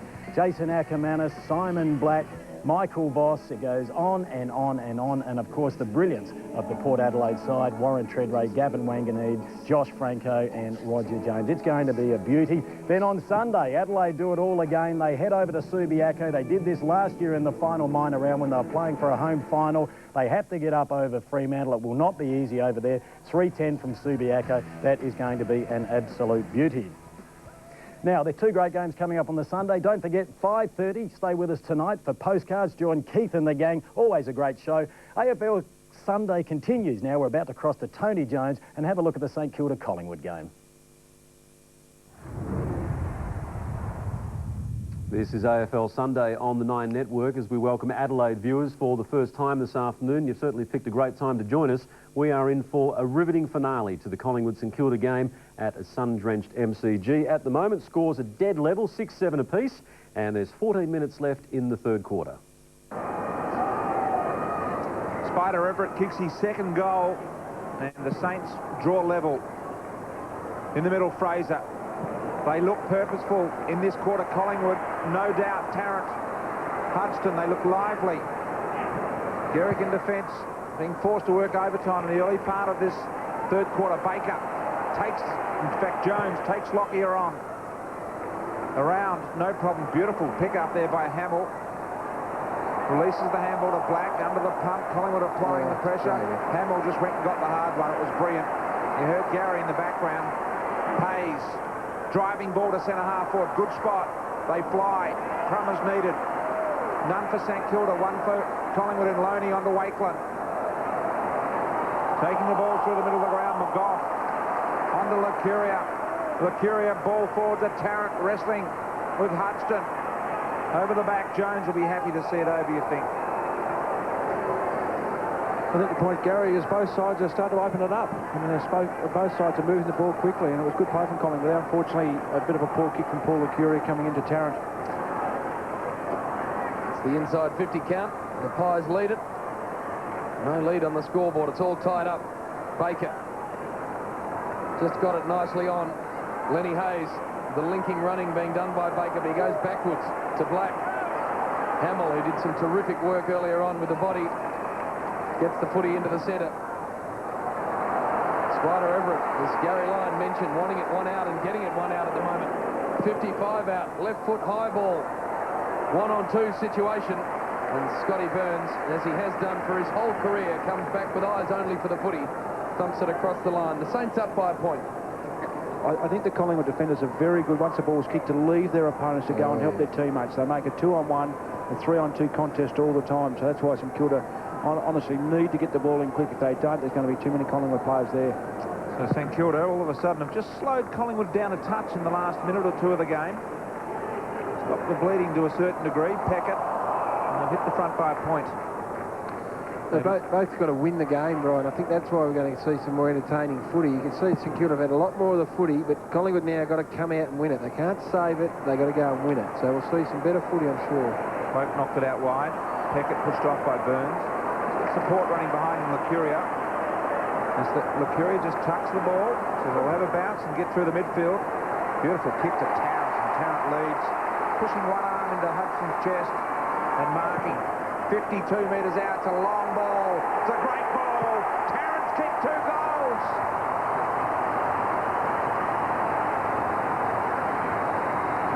It's fantastic to see a player run and carry the ball. Paul Lecurri then breaking the lines, where the first half Collingwood weren't doing that. They were very stagnant, as we spoke. They tried to hit targets all the time. Without Buckley there, they need players to be able to run through the line. Paul Lecurri broke that up. And another great lead and a good kick. Oh, it's what we did not see at all in the first half. And, well, the Saints, they don't want to just go down here by 2 or 3 goals. They just got to attack the game as well. A sight to warm the hearts of all Magpies fans. Chris Tarrant, a bomb from outside the 50, and the Magpies back in front. Hamill, bullocking work. Lawrence, handball over the top. Lenny Hayes just couldn't control the footy. Now Cloak claimed when he didn't have it and would get a free kick.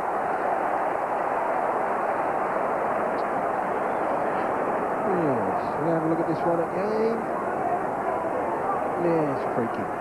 14-7, the free kick count. Collingwood enjoying a nice little rub with the men in white. Cloak goes the members' side with a nice ball. Josh Fraser ends up with it. It's been a lot more committed leading to the footy by Collingwood in this third quarter. I think they made some sort of a pledge. They're going to present up to the ball, make space behind them. It's a high ball. Numbers coming from everywhere to that marking contest. Max Hodgson. Peckett wheels around. Hamill working back. Good kick. Xavier Clark. Almost ends up back on the bench. Xavier Clark in his attempt to mark that ball close to the boundary line. Everett worked his way in front nicely. Off hands Begley. Lecurri there to make sure there was no easy ball won, and we'll have a boundary throw in. So the scoreboard, Collingwood 7-7-49, leading St Kilda 6-8-44. They've kicked 3 goals to St Kilda's 1 in this third quarter. Tarrant, his form looks ominous the way he's presenting in this third quarter as well. Hamill, the standing start, delivers the high ball. Leon Davis has to run at it. Peckett did well. Clark, Spider Everett, his favoured left foot, turns around. That is a brilliant kick. Spider has kicked 3, 2 of them in this third quarter.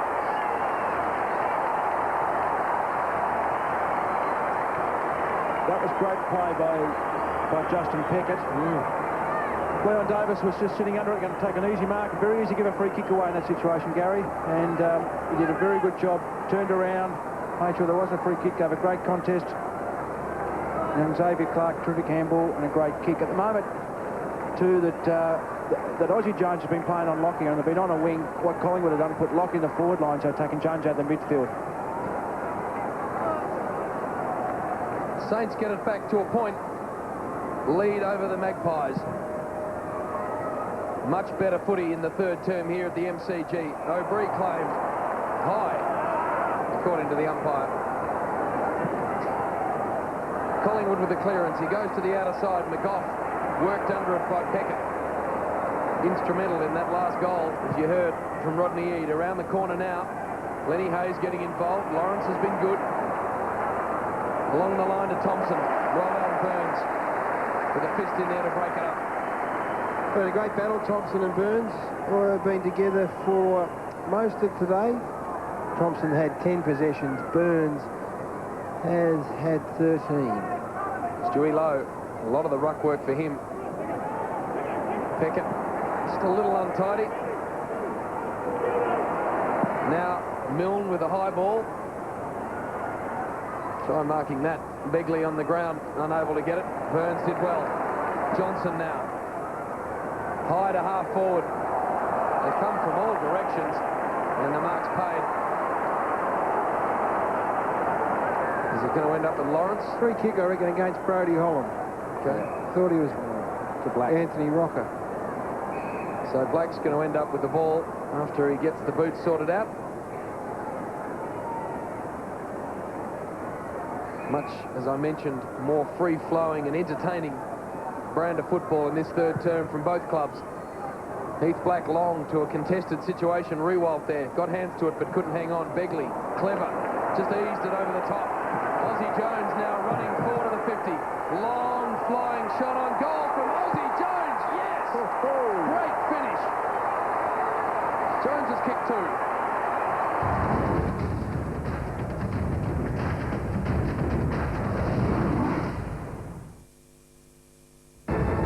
The neighbours from hell. Every time I take them out, someone wants to kill them. And they're just 9 and 10. The kids smash the letterboxes. Even Mum can't stop them. I will not give up on them. Plus, stood up. I feel ripped off.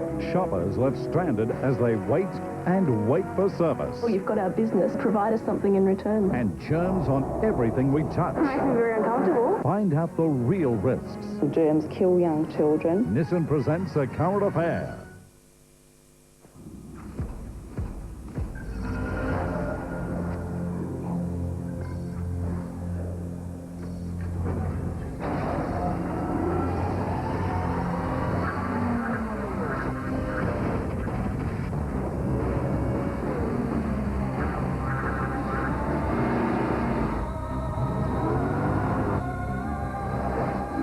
Is back. Game over. Teeny-weeny personal loans are just like the doors on your car, solidly fixed. Your loan repayments are firmly locked in place, so they can't possibly get out of control. More like a savings loan.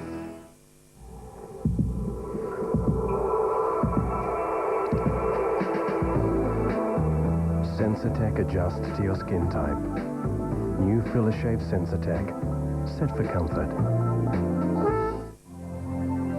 For me, I think the most valuable thing about being an ADFA is not only that I get a recognised degree, but as an officer, I also get the skills to manage and lead a team of people. My world vision's for a fairer world where everyone's a little bit more equal. I'm Lynn Arnold of World Vision with an urgent appeal to all Australians. By the end of September, we need 10,000 sponsors to help 10,000 of the world's poorest children. Being a migrant myself and coming from a poor country, I wanted to give something back to someone from another poor country. It's something I've always meant to do. I've been thinking about it for a long time. It was all very easy, so I just picked up the phone and I did it. My sponsorship money provides great opportunities for my sponsor child and also the community she lives in. Helps provide education, wells, clean water, all the things we take for granted. I don't think sponsoring a child is a lot of money. I mean, $1 a day isn't a lot of money. Anyone can afford that. It is just amazing what you get out of it, how you feel when you know that you're contributing to a little kid's life. If you've ever thought about sponsoring a child, then please do it today. Visit our website or call 13 32 40 now. There are 197 credit unions in Australia. But which one has just been named Australian Credit Union of the Year? Savings and Loans. It began as a perfect day and ended as the most infamous in history. On the first anniversary, Channel 9 will take you back and reflect on the moment that stopped the world. I just hugged her and I said, I'm very sorry. From New York, a unique perspective on the background, the personal stories, and how America is moving forward. There's no justification for this. September 11. The whole 9 News team will be there. This AFL coverage proudly brought to you by Carlton Draft, Amy and Primus Telecom.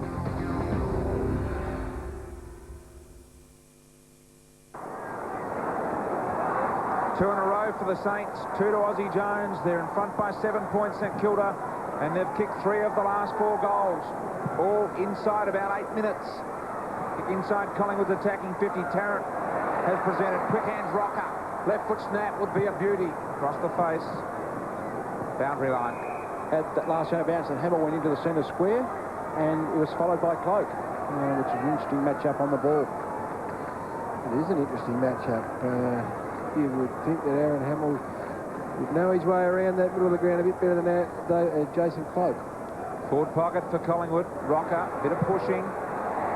Shot over the shoulder, and has gone out of bounds on the full. If it's gone out at all, touched and marked it right on the line. So Maxi to ease a bit of pressure for St Kilda, who have absorbed some in the early stages of this second half. The Magpies came hard at them, and they've answered the challenge so far. Rewald pushing and shoving. Eventually got hands to it. Milne read it beautifully and just stretches past Fraser. Look at the leg speed on Milne, but look at Fraser. Stay with him. High ball to Begley. Good mark. Good run and carry, though. Over the top. He's going to get it back. Mill now around the corner. Voss one out, takes the mark. Wonderful football from Stephen Mill. Voss is going to play on, and he squares it to Baker, who's about 40 out directly in front. That was one of the best individual efforts we've seen for a long time. It's like the soccer sweeper down the deep, he's down deep back, carry the ball, laid it off. Highlight of this game, wasn't it? That was fantastic. great, and Josh Fraser deserves a pat on the back too. He didn't turn it up. In fact, he stayed with him. He just couldn't make any ground up. So Baker, the set shot, it deserves a goal, and it gets it. No, just on the line. Backs off the boot, play on.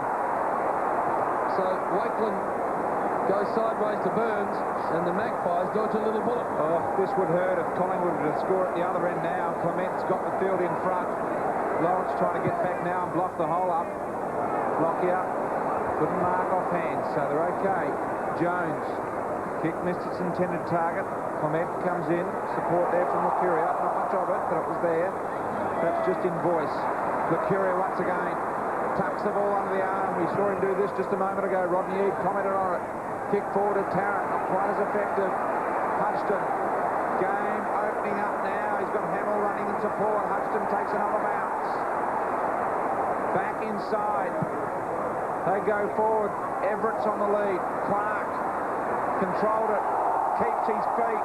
Spinning pirouette move. Chance to score would be brilliant. Not on this time. Just like to go back to that Brett Voss. Yeah. Mark, I know that Stephen Baker kicked off the ladies' tee and it didn't make the distance, but I think Brett Voss from a 45-degree angle, 20 metres out, should have had a shot for goal.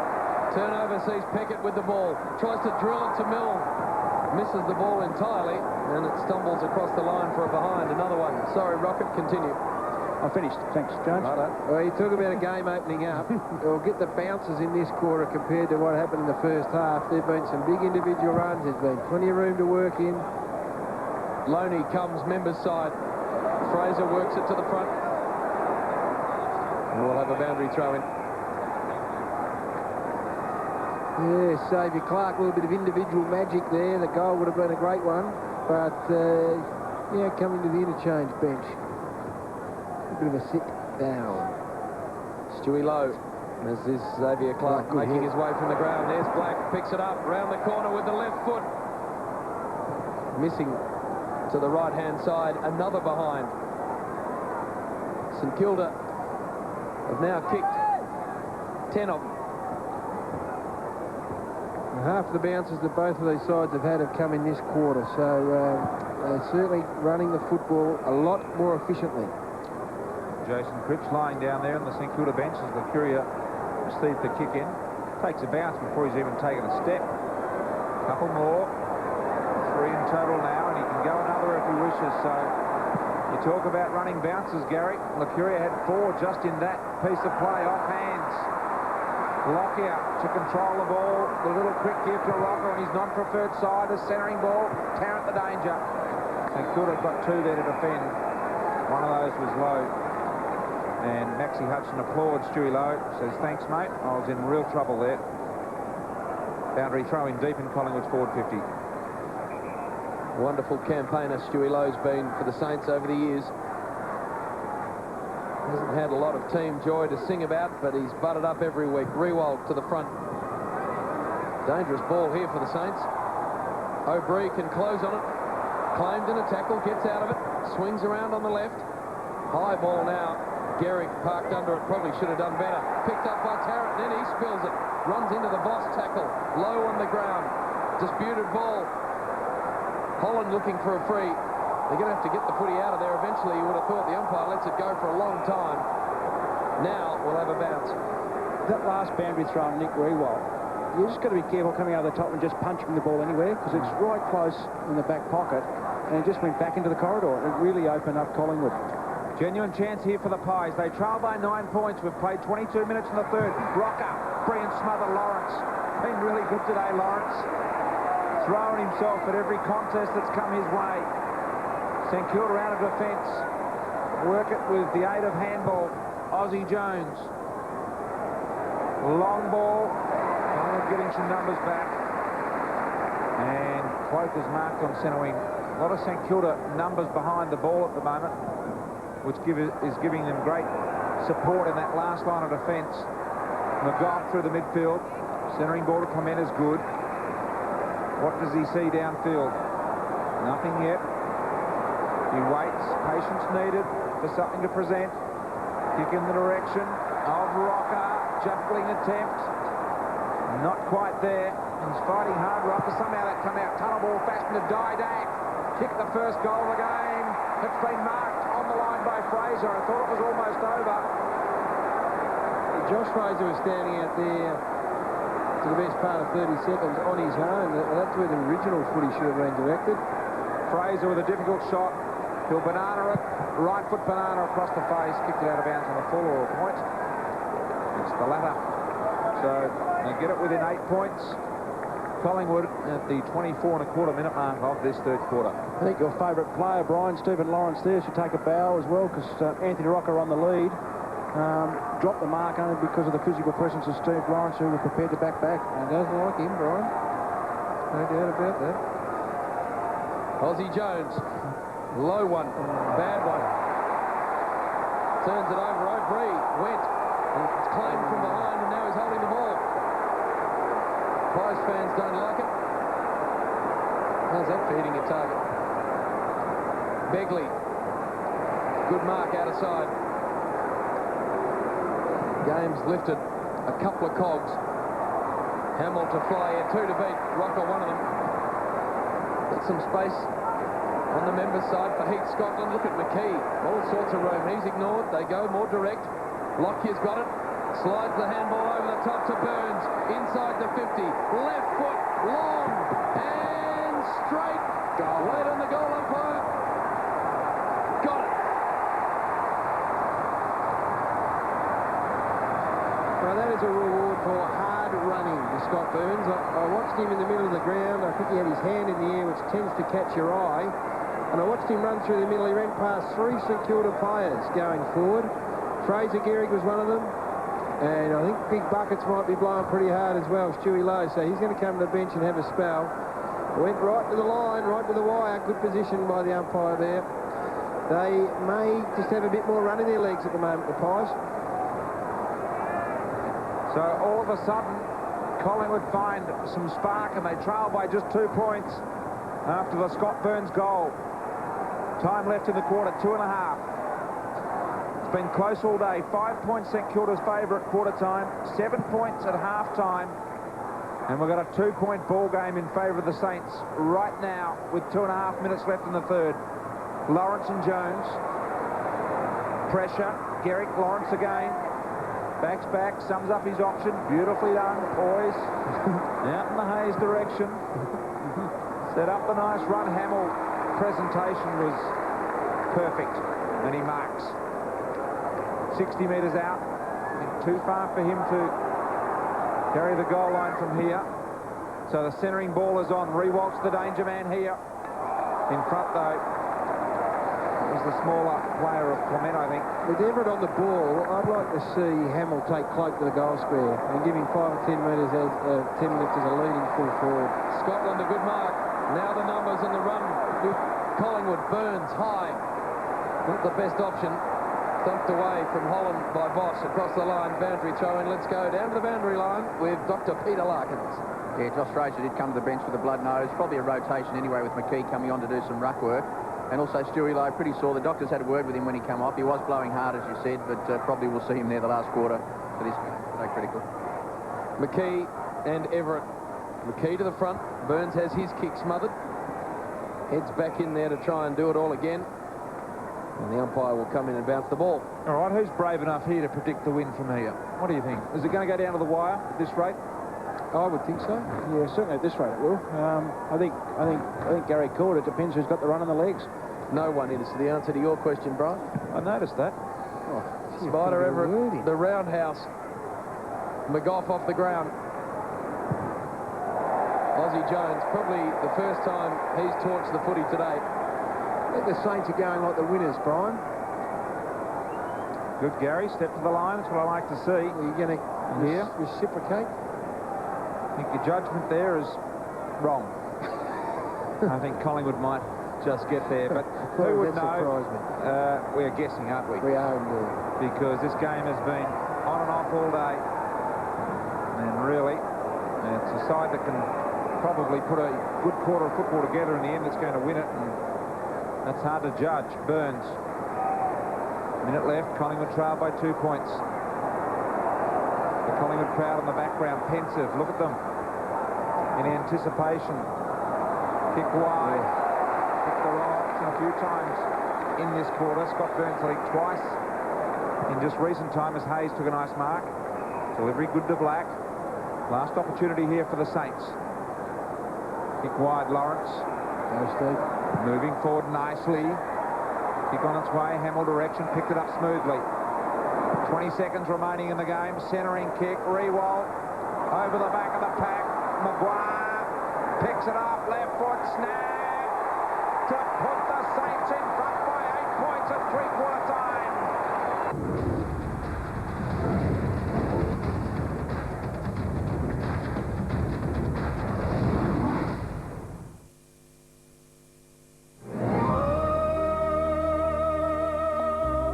This news break is brought to you by Bank SA Home Loans. Good afternoon. A man will appear in court tomorrow charged with murdering another man at Manham. It's alleged the offender stabbed his victim in the back. He then left the scene but was arrested soon after. 4 people were injured after being hit by a car on Rundle Street last night. It's believed the car ran a red light on the corner of Pulteney Street. 1 person was taken to hospital. And a tanker in Sydney has rolled and exploded into flames. 60,000 litres of fuel ignited. A fireball 50 metres high could be seen for kilometres. Channel 9's Friday Night Football at 8:30. Geelong versus Hawthorn from Colonial.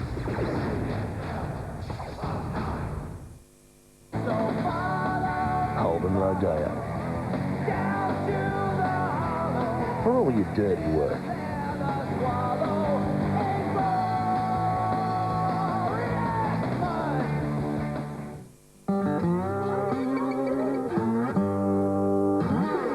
People often ask me, what gets me pumped before a show? Is it the fans? And I'd have to say no, it's more than that. It's the zinger! KFC's Zinger Burger is the real deal, with a marinated chicken breast fillet covered in a feisty, crunchy zinger coating. Woo! Oh yeah, that zinger taste is all I need!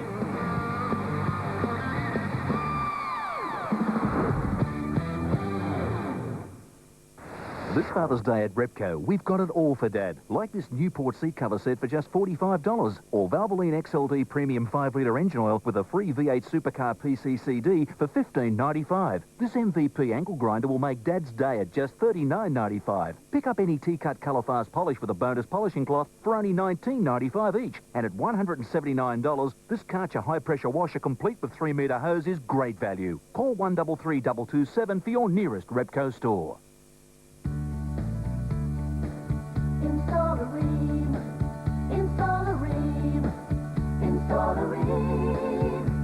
For the hottest of hot water you've ever seen, Ream comes on steady, hot and strong. It just keeps on and on. Install a Ream, install a Ream, install a Ream, install a Ream.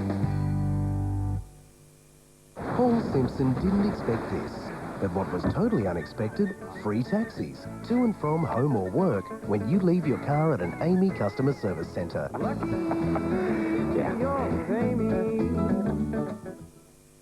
Yeah, one of the good things we do at ADFA is all leadership training.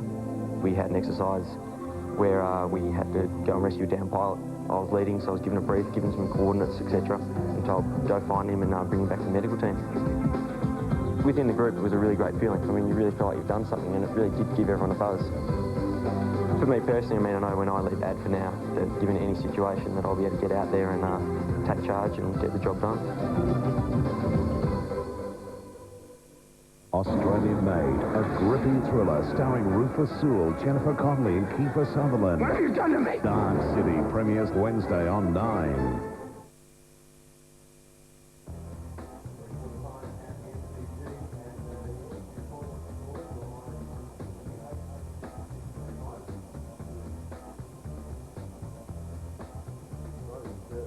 What Yes, there it is, three-quarter time at the MCG. Collingwood 8-8-56 to St Kilda 9-10-64. We have a ripping final quarter coming your way at the MCG. Let's head there now. Your commentators are Brian Taylor and James Brayshaw, with Gary Lyon and Rodney Eade special comments.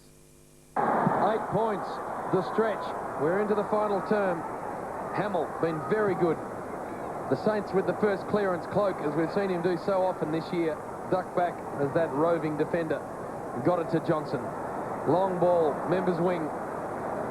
Lucuria picks it up around the corner, did very well. Josh Fraser had to stop and wait for it. Now he goes to O'Brien. Thought about delivering and then did well to Scotland, just outside the 50. Stewie